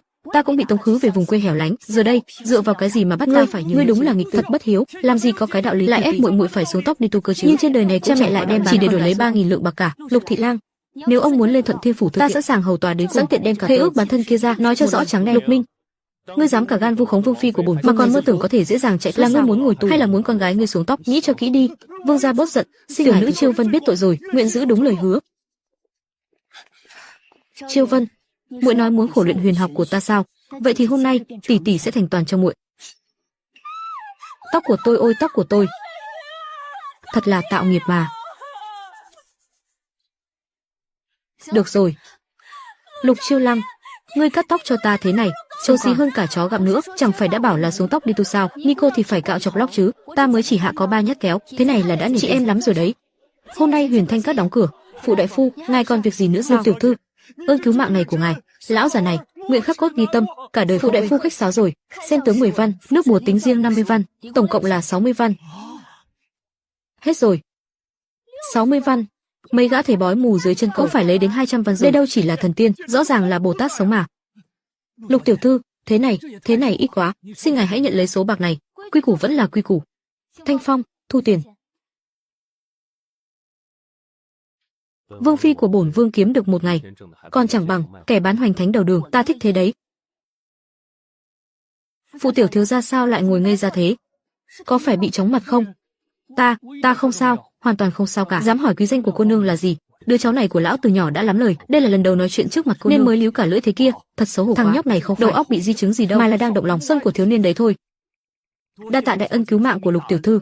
Lão phu thật không biết lấy gì báo lão, sau này những căn bệnh quái ác không thể giới thiệu qua chỗ ta, cái này gọi là phí giới thiệu, không cần dùng bạc mặt để quá hời đúng không? Lục tiểu thư quả thực rất thú vị. Lão phu vốn muốn bái cô làm thầy, khẩn cầu Lục tiểu thư nhận lão phu làm đồ đệ. Tôi không nhận đồ đệ đâu, phụ lão. Ngài trong khi tôi mới 17 hay là hai ta kết bạn vong niên chứ danh nghĩa sư đồ nghe cứ kỳ thế. Đa tạ Lục tiểu thư vì đã cứu mạng tại hạ là phụ thừa, không biết cô nương có thể nể mặt cho phép tại hạ được làm đâu. Mời cô nương một bữa cơm để bày tỏ lòng biết ơn. Nàng ấy không rảnh, cửa tiệm sắp khai trương đến nơi rồi, nàng ấy còn rất nhiều việc phải bận rộn. Hẹn ngày khác cũng được ạ. Tại hạ có thể đợi. Lục tiểu thư không có ngày khác nào hết. Phụ đại phu, cháu trai ông vừa mới tỉnh, cần phải nghỉ ngơi cho thật tốt. Thanh Phong, tiễn phụ đại phu và phụ công tử về đi. Phụ đại phu, phụ công tử, mời hai vị. Vương gia, sao ngài biết tôi không rảnh chứ? Tôi vốn dĩ rất muốn đi ăn. Tạ ơn này mà. Bổn vương đói rồi, ngươi phải dùng bữa với bổn vương. Hết. Lục tỷ tỷ, đây là bánh quế hoa do chính tay nương đệ làm, ăn thử đi ạ. Cảm ơn tiểu phụ nhé. Phụ công tử, cơ thể ngươi vẫn chưa bình phục hoàn toàn, đáng lẽ phải ở nhà nghỉ ngơi cho tốt, chứ đừng có chạy loạn khắp nơi như thế. Vương gia, Thảo dân chỉ đến để cảm ơn. Lục tỷ tỷ thôi ạ. Tạ lễ đã nhận rồi, ngươi có thể về được rồi đấy. Thanh Phong, tiễn phụ công tử hồi phủ. Mời. Vương gia, đứa trẻ tiểu phụ đó khá là ngoan ngoãn. Nàng gọi hắn gọi nghe thân mật ghê nhỉ. Thật sự không vui rồi sao? Tiểu Chu, A Duyệt. Vương gia thích cái nào? Ta với phụ thừa chỉ là quan hệ hữu hảo, chỉ là quan hệ giữa thầy thuốc. Ta với vương gia mới là tốt thật sự. Nàng lại muốn mượn công đức nữa chứ gì? Công đức của vương gia còn dễ dùng hơn cả Chu sa. Vương gia, ngài thật sự hiểu lầm rồi. Ta nói chuyện nhiều với tiểu phụ là vì ta phát hiện ra khối rễ cây điêu khắc hắn nhặt được có cùng nguồn gốc với mượn mệnh sắt trên người ngài. Nàng chỉ coi bổn vương là cái cọc công đức thôi. Đến nước này rồi mà ngài cũng không thèm hỏi về mượn mệnh. Người này thật kỳ lạ. Thế vương gia muốn làm gì nào? Ngài có thể vừa làm khách hàng hợp tác cọc công đức, chỗ dựa và phu quân của ta. Nàng gọi bổn vương là phu quân sao thế? Không được sao? Ta chính là người ngài đã đích thân xin chỉ dụ để làm chuẩn tấn vương phi đấy nhé. Còn chưa thành thân, gọi vậy có hơi sớm. Vương gia không muốn à? Thế thì thôi vậy. Ta cũng vẫn thích. Mối quan hệ giao dịch ổn định của chúng ta hơn. Cũng phải, hôn sự này vốn dĩ chỉ là bức màn che mắt để đôi bên cùng lấy. Lục Chiêu Lăng bây giờ là đang nhắc nhở, bổn vương đừng vượt quá giới hạn. Dĩ nhiên là không muốn rồi.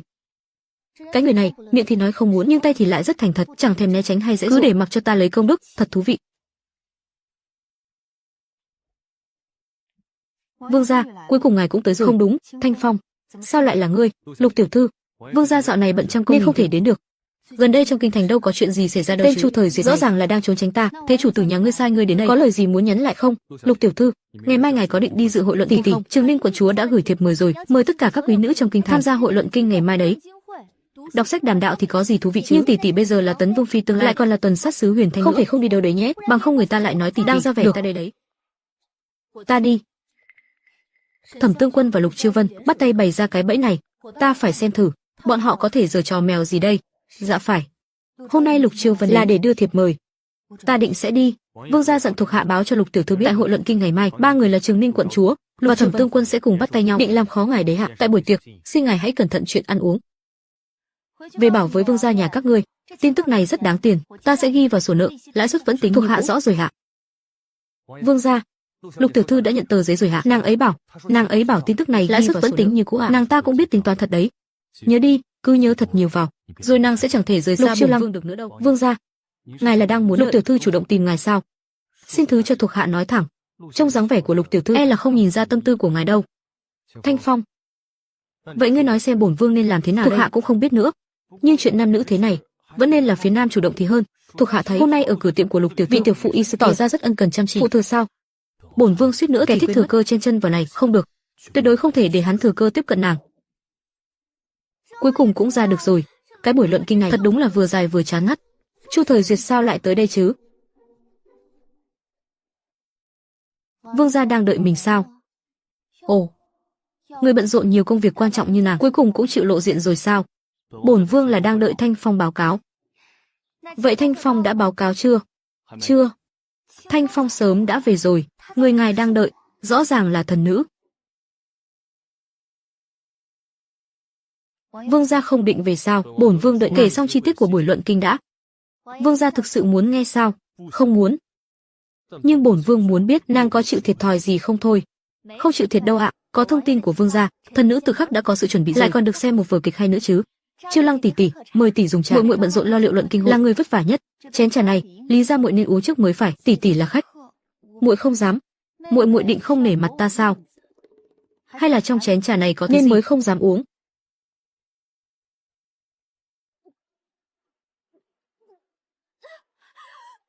Bụng muội đau quá. Chiêu Vân, sao muội lại có thể thả dám trước mặt bao nhiêu người thế này? Chỉ có vậy thôi sao? Em còn tưởng trong chén là độc dược gì cơ chứ? Ai ngờ kết cục lại là thuốc sổ.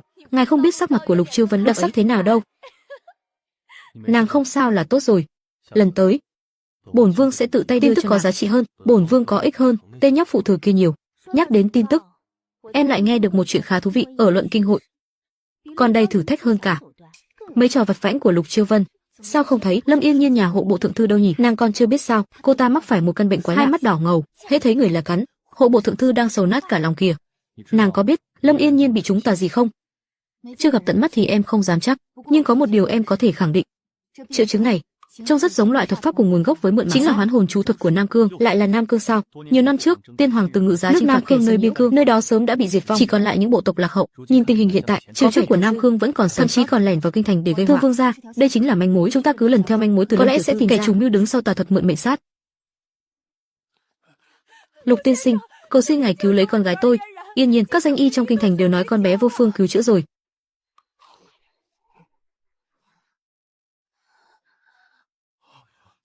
Lâm tiểu thư mới 16 tuổi, sao cơ thể lại suy kiệt đến mức này?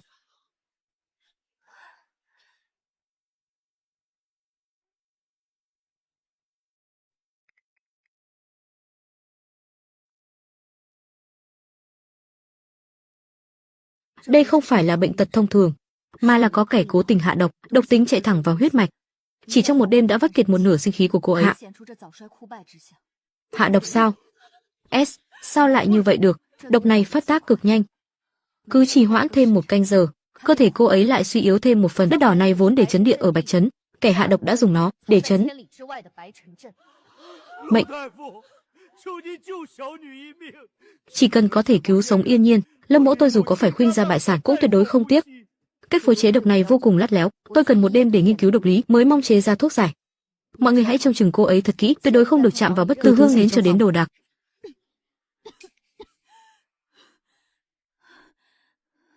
Cách phối chế loại độc này thật quá hiểm độc. Chỉ nghiên cứu thôi mà đã hao tổn của ta nhiều tâm lực thế này. Giờ chỉ còn cách đi tìm Vương gia để mượn dược liệu thôi.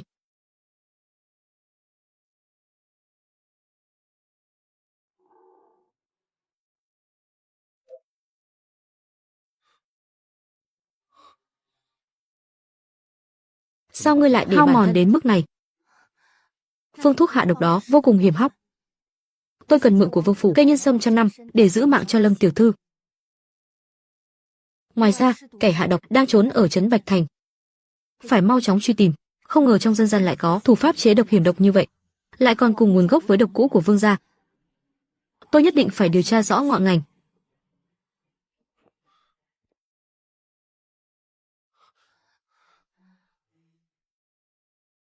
Bổn vương sẽ phái người đi xử lý. Ngươi hãy nghỉ ngơi cho tốt. Lục Chiêu Lăng, bổn vương chờ ngươi đến giải độc. Vừa hay, chuyện này.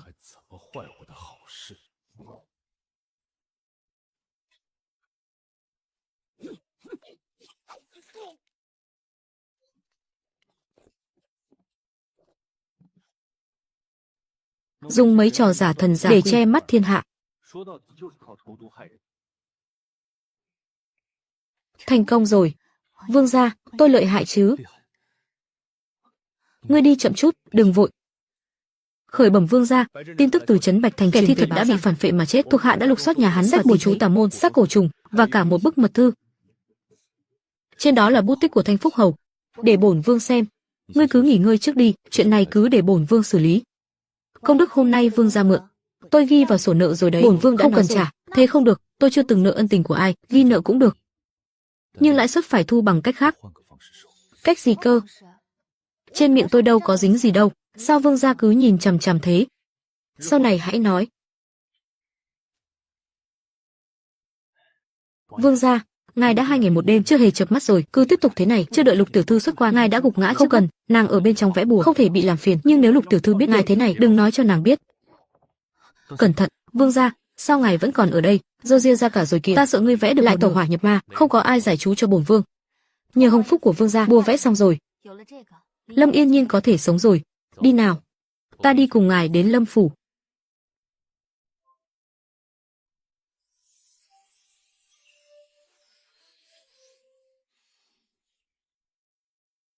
Cha, mẹ, sao con lại cảm thấy mình đã ngủ rất lâu thế này? Yên Nhi, con tỉnh lại là tốt rồi, con hồi phục là tốt rồi, tất cả là nhờ Lục thần tiên đã giành lại mạng sống của con từ quỷ môn quan về đấy. Đại ân đại đức thế này, Lâm gia chúng ta nguyện thề sống chết theo hầu.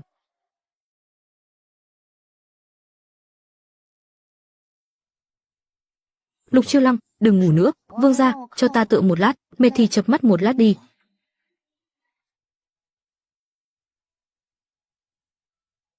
Thanh Phong, hồi phủ. Bổn vương sẽ ở bên cạnh trông chừng vương phi tịnh dưỡng.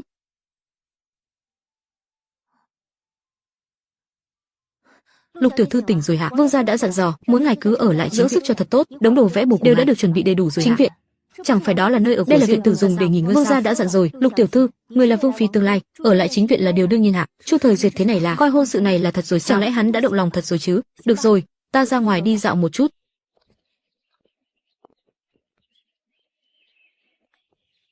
Phong thủy của vương phủ này đang từ đại cát hóa thành đại hung, chẳng trách tá mệnh sắt trên người Chu Thời Duyệt cứ liên tục tái phát như vậy. Ngươi mau đi báo vương gia tới gặp ta, ta có chuyện quan trọng cần nói với ngài ấy. Thưa Lục tiểu thư, nô tỳ đi ngay đây ạ.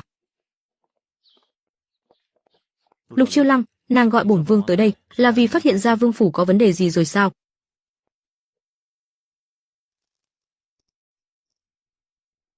Vương gia, ngài nhìn xem, nơi này bị người ta chấn long thạch, nó có thể áp chế vào long khí trong địa mạch, khiến cho vận khí của cả vương phủ từ cát chuyển thành hung. Thanh Phong, thu dọn hòn đá này đi, bảo quản sự tra hỏi hạ nhân trong phủ, tìm ra xem ai là kẻ đã đặt hòn đá này. Dưới đáy hồ còn chìm một cỗ tụ âm, tích tụ âm tà chi khí trong nước, làm ô uế phong thủy của cả viện tử, khiến cho dương khí của người ở suy kiệt dần, tiếp thêm sức mạnh cho tá mệnh sắc của ngài ăn sâu vào tận xương. Thanh Phong, phái người tắt cạn nước hồ, trục vớt tà vật kia lên. Lục Chiêu Lăng, la bàn của nàng vẫn đang xoay, trong vương phủ vẫn còn tà vật khác sao?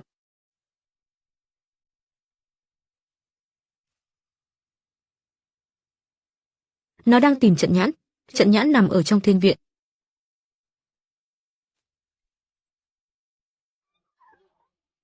Thưa vương gia, Lục tiểu thư, đây là nơi ở của tỷ nữ làm việc phòng của Cẩm Nhi ạ. Truyền lệnh của bổn vương, bắt Cẩm Nhi tới đây tra hỏi. Vương gia, ngài xem mắt trận này đi. Đau quá, vương gia, ngài đụng chúng ta rồi, bổn vương xin lỗi.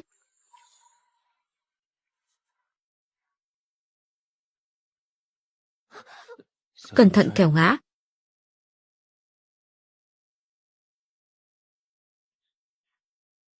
Vương gia, vương phủ này chính là linh địa long mạch. nhưng lại bị người ta bày trận triệt tiêu, hơn nữa còn là liên hoàn trận. Kẻ bày trận cực kỳ thông thuộc địa hình vương phủ, ít nhất cũng đã ẩn mình ở đây từ 3 năm trước. Vậy ngươi giúp bổn vương hóa giải nó đi. Hóa giải thì cũng được thôi, nhưng ta phải thu phí đấy, không để ngài phải chịu thiệt đâu. Ta sẽ tặng kèm cho ngài một chiếc truyền tin linh bài. Bổn vương không có tiền. Lấy thân đền đáp, liệu có đủ không? Vương gia thật là keo kiệt, không muốn trả tiền thì cứ nói thẳng ra đi. Bổn vương chỉ đùa chút thôi. Gương mặt này của Chu Thời Duyệt đúng là không tồi chút nào. Lấy thân đền đáp sao? Bản tôn đây cũng không phải là không thể nhận lấy.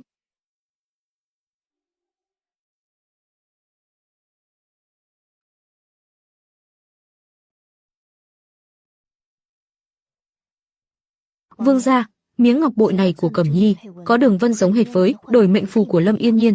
Hắn muốn giết người diệt khẩu để không còn đối chứng. Thanh Phong, hãy tra rõ lai lịch của Cẩm Nhi. Vương gia, Cẩm Nhi vào vương phủ từ 3 năm trước, là đích thân Tần Thái Phi ban tặng cho ngài làm nha hoàn. Hỏng rồi.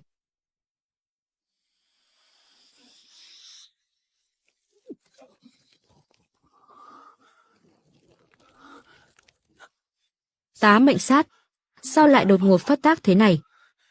Lại còn nghiêm trọng hơn cả những lần trước nữa.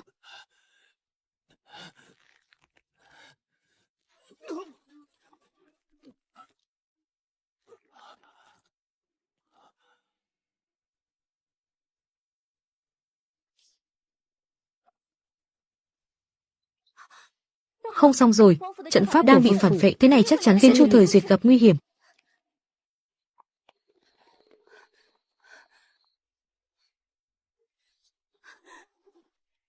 Chu Thời Duyệt, không được nhắm mắt tan đi cho ta.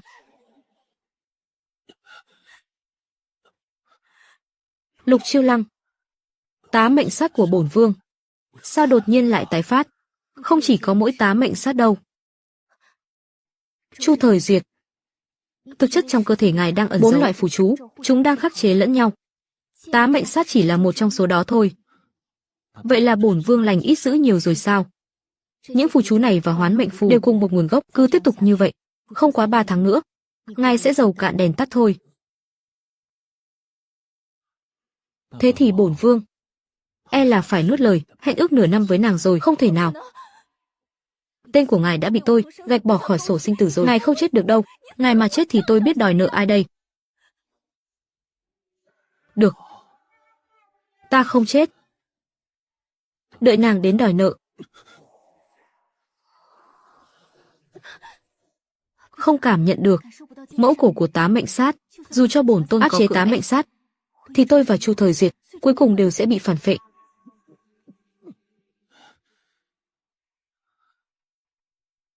Chiêu Lăng, ta chợp mắt một lát. Đừng ngủ Chu Thời Duyệt, hãy tỉnh táo lại. Nghe tôi nói đây, tôi có một cách.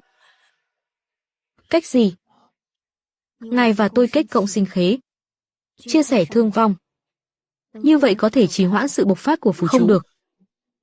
Như thế là nộp mạng. Nàng điên rồi sao? Dù sao bây giờ ngài chết tôi cũng chết. Chu Thời Duyệt, ngài dám đi trước một bước thử xem. Không đi. Bổn vương còn muốn cùng vương phi bạc đầu dài lão nữa mà.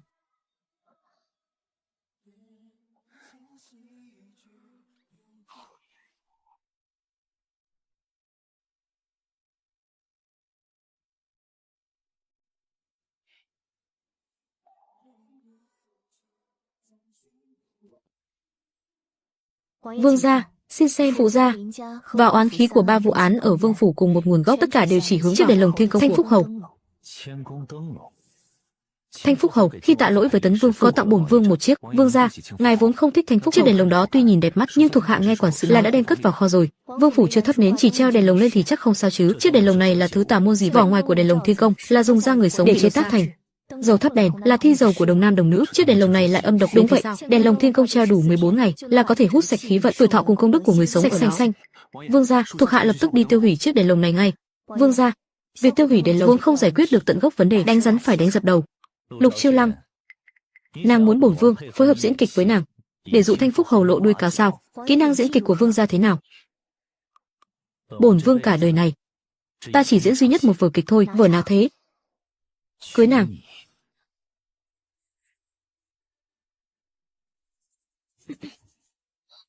Vậy thì phải phiền vương gia rồi, ngày mai sai người đến phủ Thanh Phúc Hầu xin một ngọn đèn mới. Xong rồi. Nếu Tấn Vương điện hạ đã thích, trong phủ của thần vẫn còn rất nhiều, ngày mai thần sẽ lại gửi thêm 10 ngọn nữa qua cho vương gia. Không cần. Vương gia nhà ta chỉ cần một ngọn là đủ rồi. Vương gia, thuộc hạ đã điều tra rồi. Trong vòng 3 tháng gần đây, các quan viên từ tam phẩm trở lên trong kinh thành, nhà nào cũng nhận được đèn lồng thiên công do Thanh Phúc Hầu gửi tặng. Đừng chạm vào. Vương gia, bàn cờ này càng đánh càng lớn rồi. Thanh Phúc Hầu chỉ là một quân cờ thôi, phía sau hắn còn có một thế lực lớn hơn nữa. Cờ lớn cũng chẳng sao. Lục Chiêu Lăng, ta chỉ hỏi nàng có nguyện cùng bổn vương tiến lui có nhau không?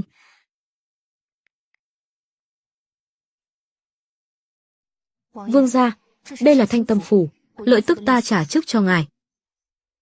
Được. Bổn vương nhận lấy. Lục Chiêu Lăng, Chu Thời Duyệt, đợi đến ngày đại hôn, bổn hầu sẽ khiến cho hỷ đường của các ngươi biến thành nấm mồ cho lũ cổ trùng.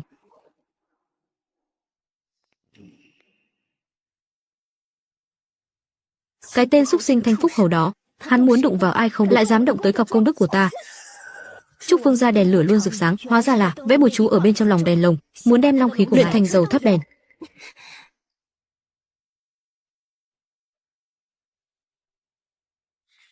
Lục Chiêu Lăng, nóng này thế không biết, còn đóng sầm cửa lại đã điều tra ra rồi sao?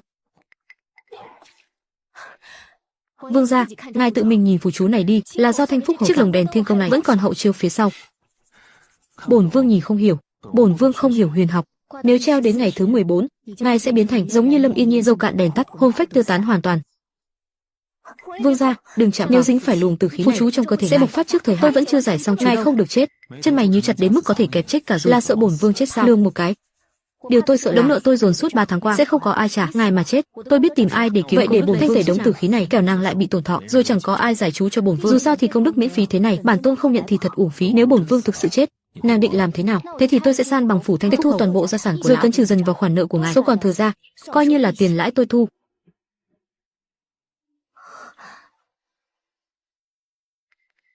Ký hiệu này giống hệt di vật mẫu thân tôi để trùng khớp rồi. Lấy oán niệm dẫn đường, truy hồn tìm dấu hiện. Lúc ngươi vẽ bùa, mắt ngươi cứ sáng rực cả lên. Dĩ nhiên rồi, vẽ bùa vừa kiếm được bạc, lại vừa tích thêm được công đức, mấy chuyện kiếm ra tiền thế này, mắt tôi tự nhiên phải sáng lên thôi. Thế thì ngươi cứ thong thả mà vẽ đi, trà bổn vương để ở đây nhé. Vương gia, trà này ngon đấy, lần sau nhớ mang thêm 2 ấm nữa nhé. Coi như ngài trả bớt cho tôi nửa phần, trả ra lại cho ta. Thanh Phúc Hầu, trả mạng lại cho ta. Đừng qua đây. Hầu gia, người bị sao thế? Ma, có ma, nữ quỷ áo đỏ. Mau đốt sạch tất cả đèn lồng thiên công trong phủ đi, mau đi mời thiên sư. Lục Chiêu Lăng, chắc chắn là do yêu nữ kia giở trò ma quỷ, bổn hầu phải khiến cho chết không nhắm mắt. Về rồi đấy hả? Đường làm ăn của phủ Thanh Phúc Hầu, vương gia đã chặn mất mấy đường rồi. 3 đường. Đây là khoản chia phần đầu tiên của ngươi. Không tệ. Coi như ngài biết giữ chữ tín. Bận xong chưa? Đêm nay chắc Thành không ngủ nổi nữa rồi. Để bổn vương đối nốt số sổ sách còn lại. Đối sổ sách xong, nhớ cho tôi mượn thêm chút công đức đấy. Hôm nay vẽ bùa truy tung hao tổn nhiều tâm sức quá. Tùy ngươi. Ký hiệu Hoa Thanh Loan. Trên đế đèn thiên công có nó. Ngọc bội mẫu thân tôi để mặt lại. Sau cũng có. Vương gia, đây không phải là trùng hợp đâu. Lục Chiêu Lăng, mẫu thân của ngươi và Thanh Phúc Hầu cùng với Tần Thái Phi rốt cuộc có mối liên hệ gì? Tôi không rõ. Nhưng trong thư mẫu thân tôi để lại có nói, nếu thấy thư này, hãy đến núi Thanh Vân ở Nam Cương. Bà ấy không nói rõ nguyên nhân. Núi Thanh Vân sao? Bổn vương từng nghe nói qua rồi. Đó là cấm địa của Nam Cương. Thổ ti nhưng cấm người ngoài xâm nhập. Tần Thái Phi tự xưng là con gái của thổ ti Nam Cương. Đèn thiên công sử dụng tà thuật Nam Cương cũng bắt nguồn từ Nam Cương. Vương gia, mọi manh mối đều chỉ về cùng một nơi. Vương gia nghĩ là nguồn cơn đều nằm ở Nam Cương. Không chỉ có vậy, tôi nghi ngờ cái chết của mẫu thân có liên quan đến chuyện này. Bức thư và ngọc bội bà ấy để lại chứng tỏ bà ấy đã phát hiện ra điều gì nên mới bị hại chết. Vậy thì đi Nam Cương. Bổn vương đi cùng ngươi, nhưng tình trạng của ngươi không thể trì hoãn được nữa. Tôi phải khống chế nó trước đã, nếu không trên đường đi có thể phất tác bất. Đây là bùa trấn chú. Hãy dán lên ngực, có thể áp chế 4 loại phù chú trong cơ thể ngài trong vòng 1 tháng. Cơn đau thắt ngực của bổn vương quả thực đã dịu bớt rồi, có hiệu quả là tốt rồi. Trong vòng 1 tháng, bắt buộc phải tìm mẫu phù của Tám Mệnh Sát. Vương gia, trong cung vừa truyền tin Tần Thái Phi lấy cớ cầu phúc cho Thái Tử cầu vào đúng ngày ngay Thái Thượng Hoàng đã chuẩn tấu rồi. Lại là ngày đại hôn sao? Bà ta muốn ra tay vào ngày hôm đó. Bổn vương muốn xem bà ta dám giở trò gì. Hết.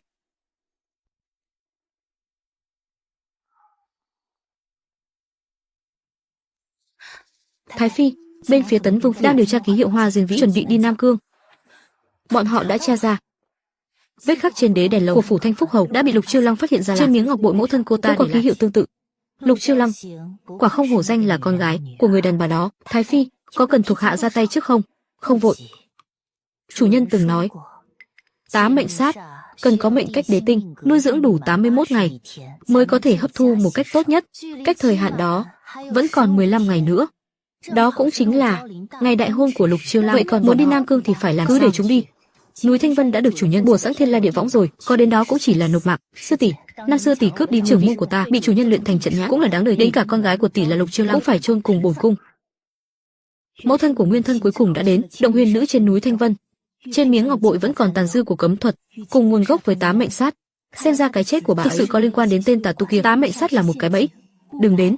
Bẫy dập sao? Những cạm bẫy bổn tôn từng phá trong còn nhiều hơn số cơm ngươi từng ăn ấy, nhưng điều này lại chứng minh mẫu thân nguyên thân đã phát hiện bí mật của Tám Mệnh Sát nên mới bị giết người diệt khẩu, đã chiếm lấy thân xác này thì phải gánh vác đoạn nhân quả này, giúp nguyên thân giải quyết sạch nợ máu, coi như cho cô ấy một câu trả lời thỏa đáng. Vương gia, kiếm pháp của ngài đã tinh tiến vượt bậc, đến cả long khí cũng có thể phóng ra. Chiêu Lăng nói, Tám Mệnh Sát tuy hút đi tuổi thọ của bổn vương, nhưng cũng ép cơ thể phải tự phát kháng cự, nhờ vậy long khí ngược lại càng được tôi luyện, coi như là trong họa được phúc. Nhưng nếu không trừ khử Tám Mệnh Sát, chung quy vẫn là một mối họa ngầm. Thế nên sau khi đại hôn, bổn vương sẽ cùng nàng đi Nam Cương. Thanh Phong, ngươi ở lại giám sát Tần Thái Phi. Vương gia, thuộc hạ muốn theo ngài tới Nam Cương. Thanh Phong, kinh thành cần ngươi hơn, kẻ đứng sau Tần Thái Phi mới là mối đe dọa thực sự. Vương gia luyện võ xong rồi ạ, em bảo nhà bếp làm chút điểm tâm. Nàng tự tay làm, em chỉ đạo nhà bếp làm, cũng coi như là của em làm đi. Sau này ngày nào em cũng được đằng chân lân đằng đầu. Vương gia, chuyến đi Nam Cương này có thể một đi, ngài vẫn quyết định đi sao? Không đi bổn vương cũng sẽ chết, nhưng nếu đi, ít nhất vẫn còn một tia hy vọng. Mẫu phù của Tám Mệnh Sát có lẽ có liên quan đến cái chết của thân mẫu ta. Đi chuyến này sẽ làm sáng tỏ một số chuyện.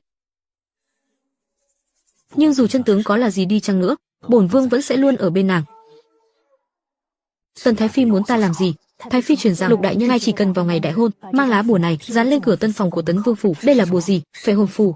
Dán ở trước cửa tân phòng, hồn phách của đôi sẽ bị hút mất một nửa. Tấn Vương vốn dĩ đã trúng Tám Mệnh Sát, nay lại bị phế hồn, chắc chắn sẽ phải chết. Mưu sát Tấn Vương là đại tội chu di cửu tộc, nếu không làm thì ngay bây giờ ngươi phải chết. Trong tay Thái Phi đang nắm bằng chứng tham ô, phạm pháp của ngươi, ngươi chọn đi.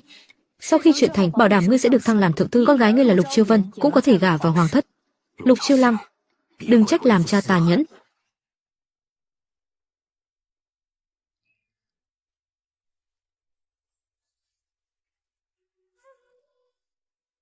Sao thế? Cái này trả lại cho ngài. Vào ngày đại hôn, ngài còn nguy hiểm hơn thiếp. Đã đưa cho nàng thì là của nàng. Vậy cái này cho nàng. Đây là ngọc bội bổn vương đeo luôn mang theo bên mình, cũng có thể giúp nàng cản tai họa, mỗi người một chiếc, thế mới công bằng. Chiêu Lăng, đợi sau khi giải được Tám Mệnh Sát, chúng ta tìm một nơi yên tĩnh, sống một thời gian nhé. Vương gia không định làm nhiếp chính vương nữa sao? Không làm nữa. Cứ để hoàng huynh tự mình xoay sở đi. Vậy ngài đi đâu? Thiếp đi đó.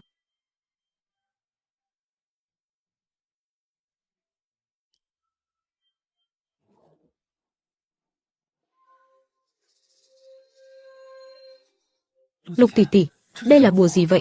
Sáng quá. Trấn chú phù, dùng để áp chế Tám Mệnh Sát. Ta đã vẽ cho vương gia 7 lá, đủ để chống đỡ đến tận Nam Cương. Tỷ tỷ, đệ cũng muốn đi Nam Cương. Tiểu phụ, đệ còn nhỏ, luyện tập thêm 2 năm nữa, ta sẽ dẫn đệ ra ngoài rèn luyện. Phương pháp vọng khí cơ bản của huyền học, sách nhập môn vẽ bùa và trận pháp, đệ đọc trước đi, đợi tỷ về kiểm tra đệ. Đệ cảm ơn tỷ tỷ, đệ nhất định sẽ học hành thật chăm chỉ. Đứa nhỏ này có thiên phú rất tốt.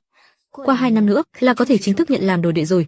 Chiêu Lăng, hôm nay là ngày đại hôn của con, cha thực sự mừng cho con. Miễn đi, Lục đại nhân, có một chuyện tốt nhất nên nói rõ từ trước, của hồi môn mẫu thân để lại. Sau đại hôn ta sẽ tự mình kiểm kê lại, thiếu một món thì cứ theo giá thị trường. Nhớ cho kỹ đấy. Đã gả vào vương phủ rồi mà vẫn còn tơ tưởng đến dăm ba thứ đó sao? Năm đó mẫu thân ta dùng của hồi môn của mình để chạy chức quan, vậy mà các đã ném ta về nông thôn suốt. Thế mà gọi là chút đồ. Nguyên thân ơi nguyên thân, cái gia đình cực phẩm này của bổn tôn sẽ dọn dẹp sạch sẽ giúp con. Về phần mẫu thân nhân quả của bà ấy, bổn tôn cũng sẽ giải quyết triệt để luôn một thể.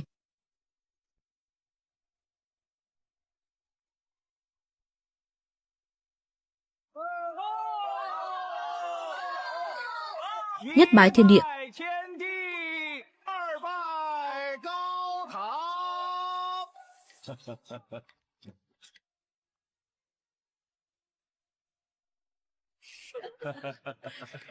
Phu thê đối bái. Đưa vào động phòng.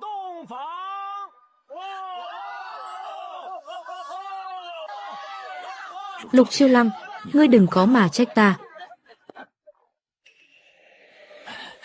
Lục đại nhân, ngài đang làm gì ở đây thế? Ta đi nhầm đường thôi. Thuộc hạ đưa ngài về lại bàn tiệc.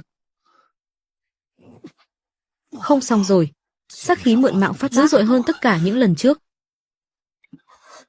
Vương gia, là phệ hồn phù, có kẻ ở trong tân phòng dán phệ hồn phù rồi. Ai muốn hại bổn vương? Lục Minh. Chỉ có Lục Minh từng đến tân phòng thôi. Vương gia cứ ở lại đây, tiếp đi tìm hắn. Được. Cùng đi. Thanh Phong đại nhân, hạ quan thực sự chỉ đi nhầm đường thôi mà. Đi nhầm đường mà lại cần dán bùa sao? Bùa gì cơ? Hạ quan không biết. Lục đại nhân, trong ống tay lá bùa cất giấu ở đó đâu rồi? Giao ra đây. Không có. Thanh Phong, lục soát. Vương gia, không có.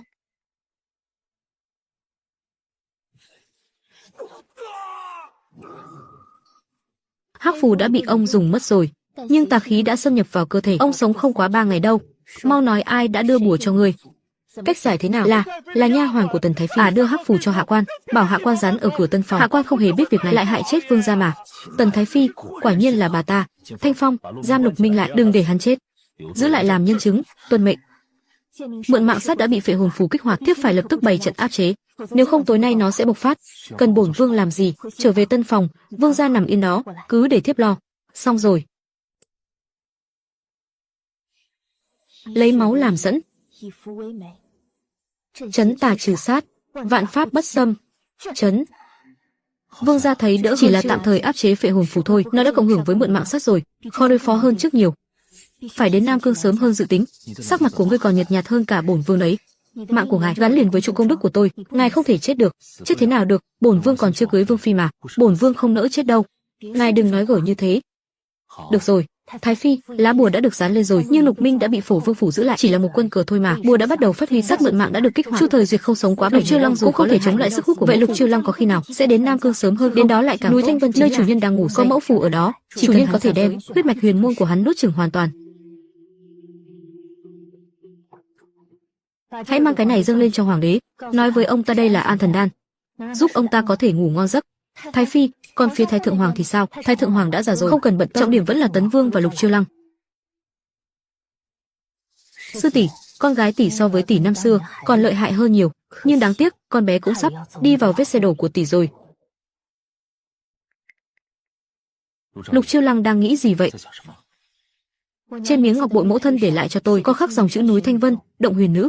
Đó là một di tích cổ xưa ở Nam Cương, nơi tổ sư huyền môn tọa hóa. Mẫu thân của nàng đến đó làm gì? Tôi cũng không rõ lắm. Bà ấy chỉ để lại một nói rằng tá mệnh sắt là một điều đó chứng tỏ nàng đã phát hiện ra thứ gì đó. Vậy chúng ta có đi nữa không? Bắt buộc phải đi. Ta sẽ không đi vào vết xe đổ lần nữa. Bổn vương sẽ để nàng phải gánh vác một mình. Vương gia, long khí của vương gia liệu có phóng ra ngoài để ta có luyện qua một chút? Nhưng còn kém xa, thế là đủ rồi. Tôi sẽ dạy vương gia trận pháp cộng sinh, chính là tạm thời chia sẻ khí vận cho nhau. Trước khi tìm thấy mẫu phù, tôi cần long khí của vương gia tá mệnh sát. Dạy thế nào? Trước tiên vương gia hãy ngồi ở đây, tôi ngồi phía đối diện, hai tay chúng ta nắm lấy, cảm nhận khí mạch của đối phương.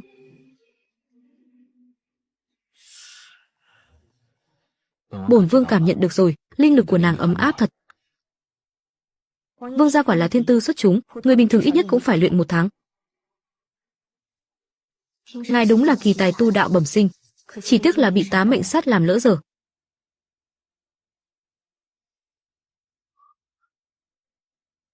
Bổn vương có thể nhìn thấy luồng khí trong không trung rồi. Vương gia đã khai mở thiên nhãn thành công, bước qua cửa ải đầu tiên của con đường tu đạo. Vậy thì bổn vương cũng sĩ huyền môn rồi nhỉ? Chờ đến khi giải trừ xong sát khí, tôi sẽ dạy vương gia pháp môn tu hành thực sự. Vương gia, Thái Thượng Hoàng cùng Tần Thái Phi tới ghé thăm ạ. Hết.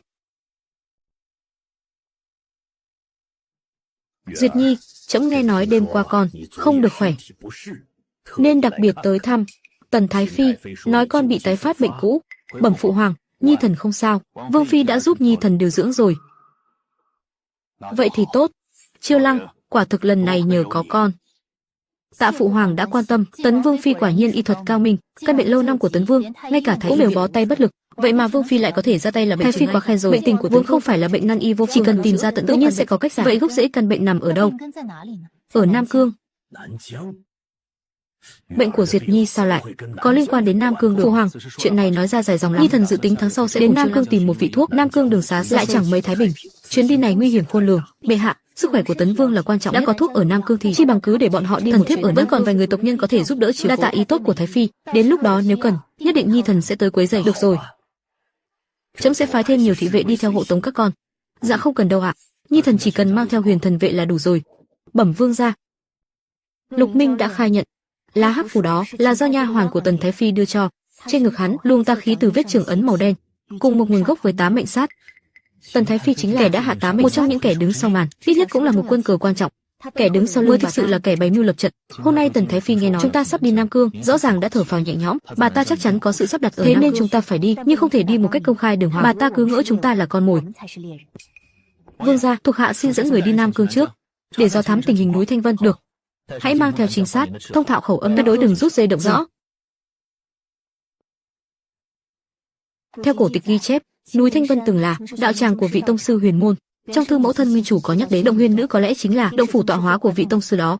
Mượn mạng sát mẫu phủ rất có thể đang được giấu ở đó. Từ kinh thành đến núi Thanh Vân ngựa nhanh cũng phải mất 7 ngày. Chân chú phủ chỉ áp chế được 1 tháng, đi đường đã hao mất một nửa, vì thế không thể chậm trễ. 7 ngày sau xuất phát. Trước lúc đó, phải canh chừng Tần Thái phi thật nghiêm ngặt, không được để bà ta nhân lúc rời kinh thành mà làm loạn triều chính. Bổn vương đã sai phụ đại phu canh chừng ẩm thực của Thái thượng hoàng. Tần Thái phi mà dám hạ độc, lập tức sẽ bị phát hiện ngay. Thế là xong đời bà ta.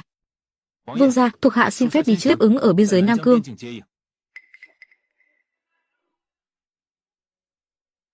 Hành sự cẩn thận.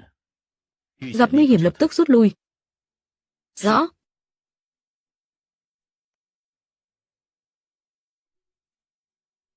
Tỷ tỷ, đệ đã chuẩn bị sẵn dược liệu và đồ dùng sơ cứu rồi. Còn cả mấy đạo bùa bình an đệ tự vẽ nữa, tuy không được đẹp mắt cho lắm, nhưng chắc là sẽ có ích đấy hạ.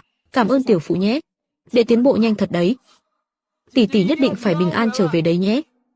Yên tâm đi, mạng tỷ lớn lắm. Phụ công tử, việc ở kinh thành làm phiền để mắt tới nhiều hơn. Vương gia yên tâm, Thảo dân sẽ chăm sóc tốt cho Huyền Thanh Quốc, sẽ để mắt sát sao đến động tính của Tần Thái hậu.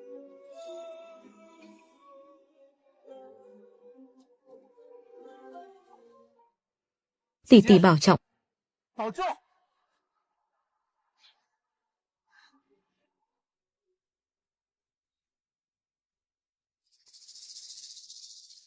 Vương gia, ngài có cảm thấy nơi này quá yên tĩnh không? Đến cả tiếng chim hót cũng chẳng nghe thấy.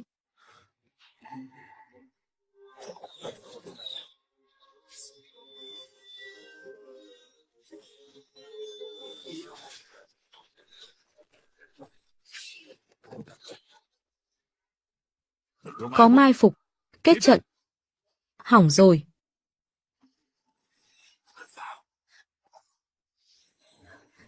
Là hành thi, chúng đã bị luyện hóa bằng tà đao kiếm thông thường rất khó tiêu diệt.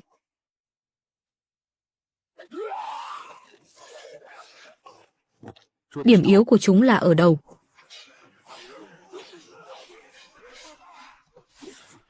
Có kẻ đang điều khiển phía sau, chúng ta phải tìm ra kẻ điều khiển. Ở trên cái cây lớn phía đông bắc, bổn vương đi lấy đầu hắn, đang giang chống đỡ đấy.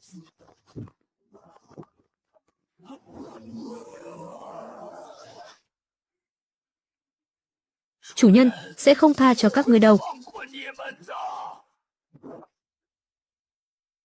Lại là chủ nhân sao? Kẻ đứng sau Tần Thái phi cũng đã gài sẵn quân cờ ẩn ở Nam Cương rồi. Nàng sao rồi? Linh lực tiêu hao quá nhiều, nhưng em vẫn gượng được. Vương gia, ngài bị thương rồi. Bổn vương không sao. Nàng hãy tiết kiệm linh lực đi, phía sau vẫn còn đường. Nô tỳ biết rồi mà, đồ quản gia lắm lời.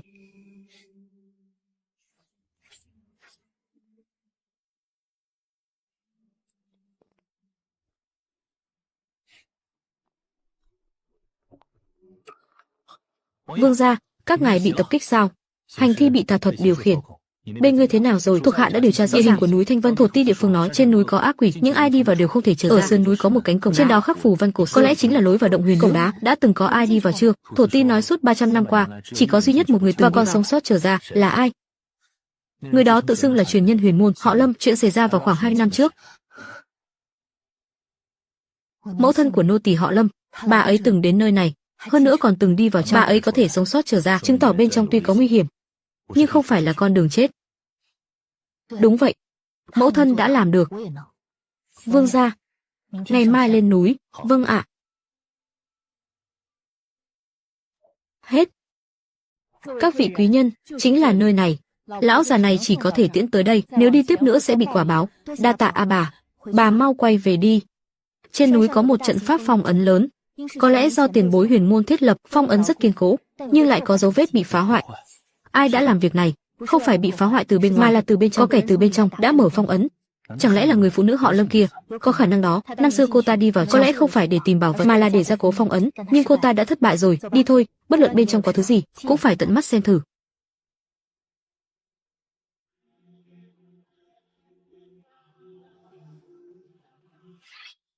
Đi sát bổn vương, đừng để lạc mất.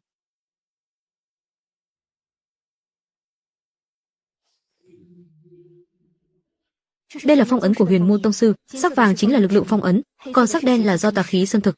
Phong ấn này đã bị nới lỏng phần lớn rồi, có thể phá giải được không? Cần có sự phối hợp từ long khí của ngài. Lấy huyết mạch huyền môn làm dược, lấy long khí địa tâm làm dẫn. Phong ấn, khai.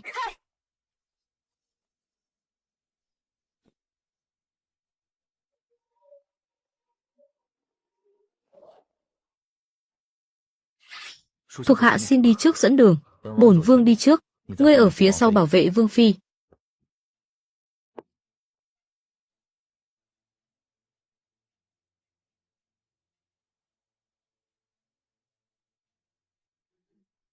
Đây là di hài của huyền môn tông sư. Nhìn kiểu dáng đạo bào này, chính là thuộc về nhánh của Khai Sơn tổ sư. Bái kiến tiền bối, đệ tử đời sau Lục Chiêu Lăng, xin nhận nhân quả của người tới để lấy mẫu phù. Truyền nhân đời sau, nơi này đang phong ấn một chấp niệm của tà tu thượng cổ. Hắn lấy hóa danh là Thanh Diên, che mắt đệ tử vô tri Liễu Như Yên, bày ra cái bẫy mượn mệnh sát.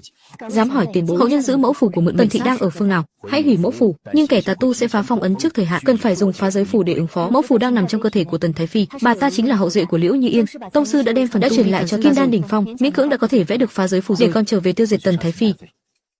Đa tạ tiền bối, vì đã chiếm lấy thân thể đệ tử của người. Khoản nợ này bản tôn sẽ thanh toán. Song phẳng. Lục Chiêu Lăng, phá giới phù là gì vậy? Vương gia, đó là loại bùa chú chuyên dùng để phá giải phong ấn, cần phải đạt tới kim đan hậu mới có thể vẽ được.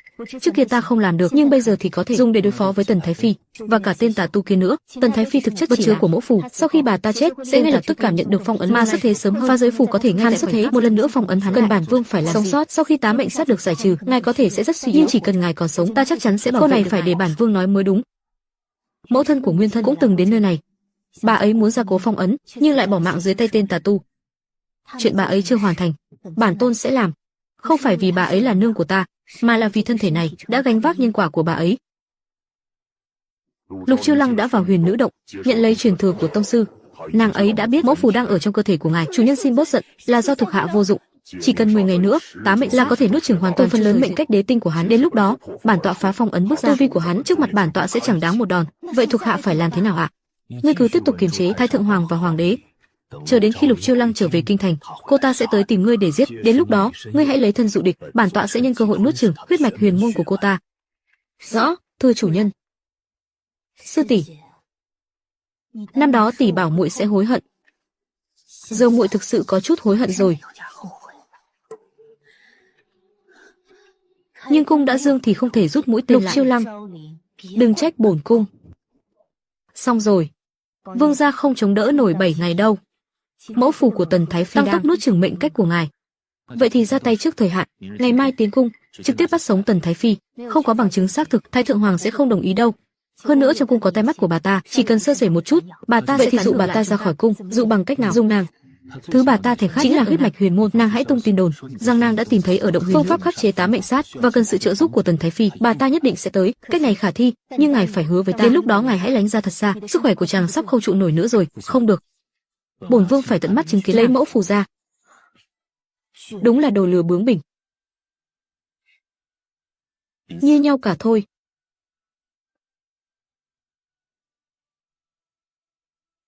Hết. Lục Chiêu Lăng đã tìm ra cách mượn mạng rồi, còn cần bản cung giúp đỡ nữa sao? Là nàng ta phái người truyền lời, nói cần đến sức mạnh huyết mạch của Thái Phi mới có thể triệt để hóa giải sát mượn mạng, bằng không, Tấn Vương sẽ không sống nổi. Nàng ta chỉ muốn dụ bản cung ra ngoài, để cướp lấy mẫu phù mà thôi. Vậy Thái Phi có đi không ạ? Đi, sao lại không đi chứ? Chủ nhân đã nói rồi, nàng ta đến giết ta thì vừa hay để chủ nhân nuốt chửng huyết mạch của nàng ta, bản cung sẽ cho nàng ta cơ hội này. Đây là phệ hồn nhận do chủ nhân ban tặng, chỉ cần đâm trúng Lục Chiêu Lăng thì hồn phách của nàng ta sẽ bị hút vào trong lưỡi dao. Hãy nói với Lục Chiêu Lăng, bản cung tối nay sẽ tới chỗ hẹn, địa điểm do nàng ta quyết định. Rõ.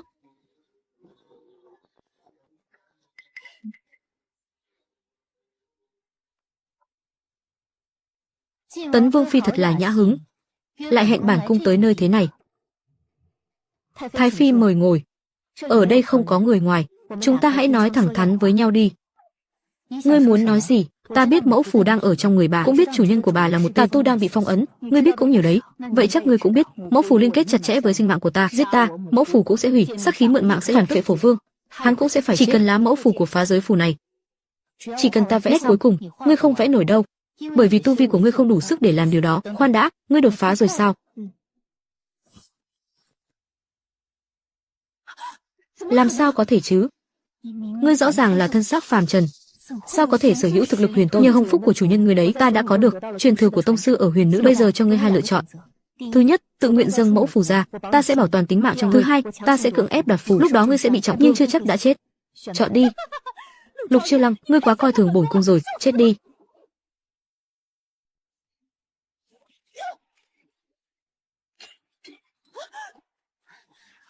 Sức mạnh chủ nhân ban cho ta, há loại như ngươi có thể chống lại được sao?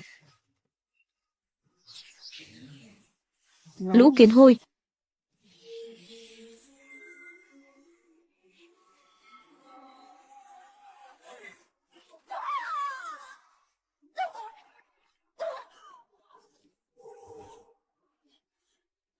Ngươi nghĩ như thế này là thắng được sao?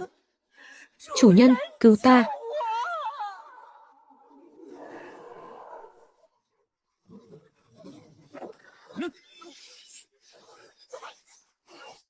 Đối thủ của ngươi là bổn vương.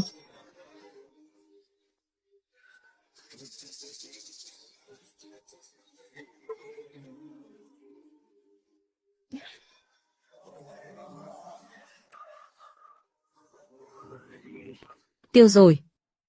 Thân xác phàm trần, long khí sắp cạn mà cũng dám đến đây nộp mạng, giết ngươi là quá đủ rồi. Chàng không phải là đối thủ của hắn đâu. Mau lui lại, bổn vương đã nói là không lui.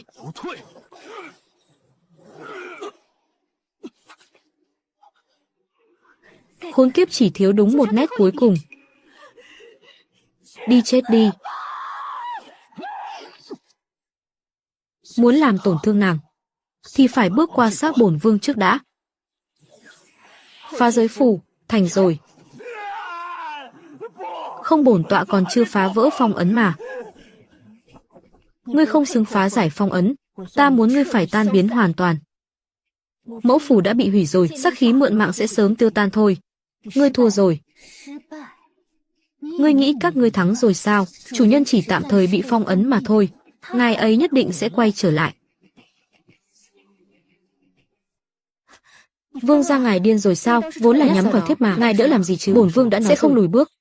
Nàng còn nợ bổn vương nhiều công đức như thế, chết rồi thì lấy ai trả đây? Đến nông nỗi này rồi mà ngài vẫn còn đòi nợ cho bằng được sao? 4 loại phù chú đều đã tiêu biến hết rồi, mạch tượng bình thường rồi, ngài không chết được đâu. Bổn vương cảm thấy người nhẹ nhõm hơn nhiều rồi. Cuộc công đức không thể hỏng được, nó mà hỏng thì ta biết đi đâu về đâu. Sẽ không hỏng đâu.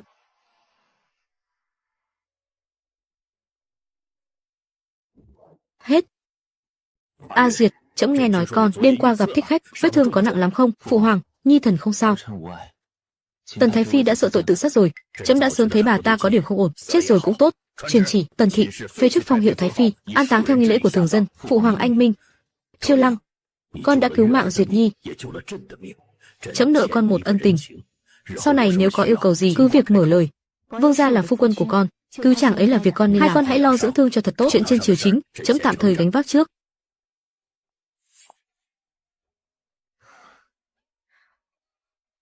Cuối cùng cũng tạm thời yên ổn rồi.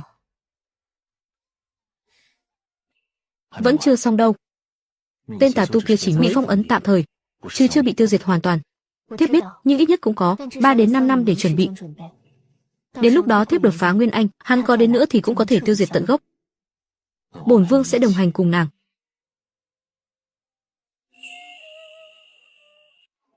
Hết. Vương gia, tàn dư của Tần Thái bị quét sạch hoàn toàn, bệ hạ đã uống thuốc giải, long thể đang dần hồi phục. Tốt. Chuyện chiều chính tiếp theo, ngươi hãy chú ý sát sao. Bổn vương cần ở bế quan một thời gian. Vương gia nói muốn theo ta học tu luyện, chàng muốn thử chuyển hóa long khí thành linh lực, để bước chân vào huyền môn. Vương gia muốn tu đạo sao?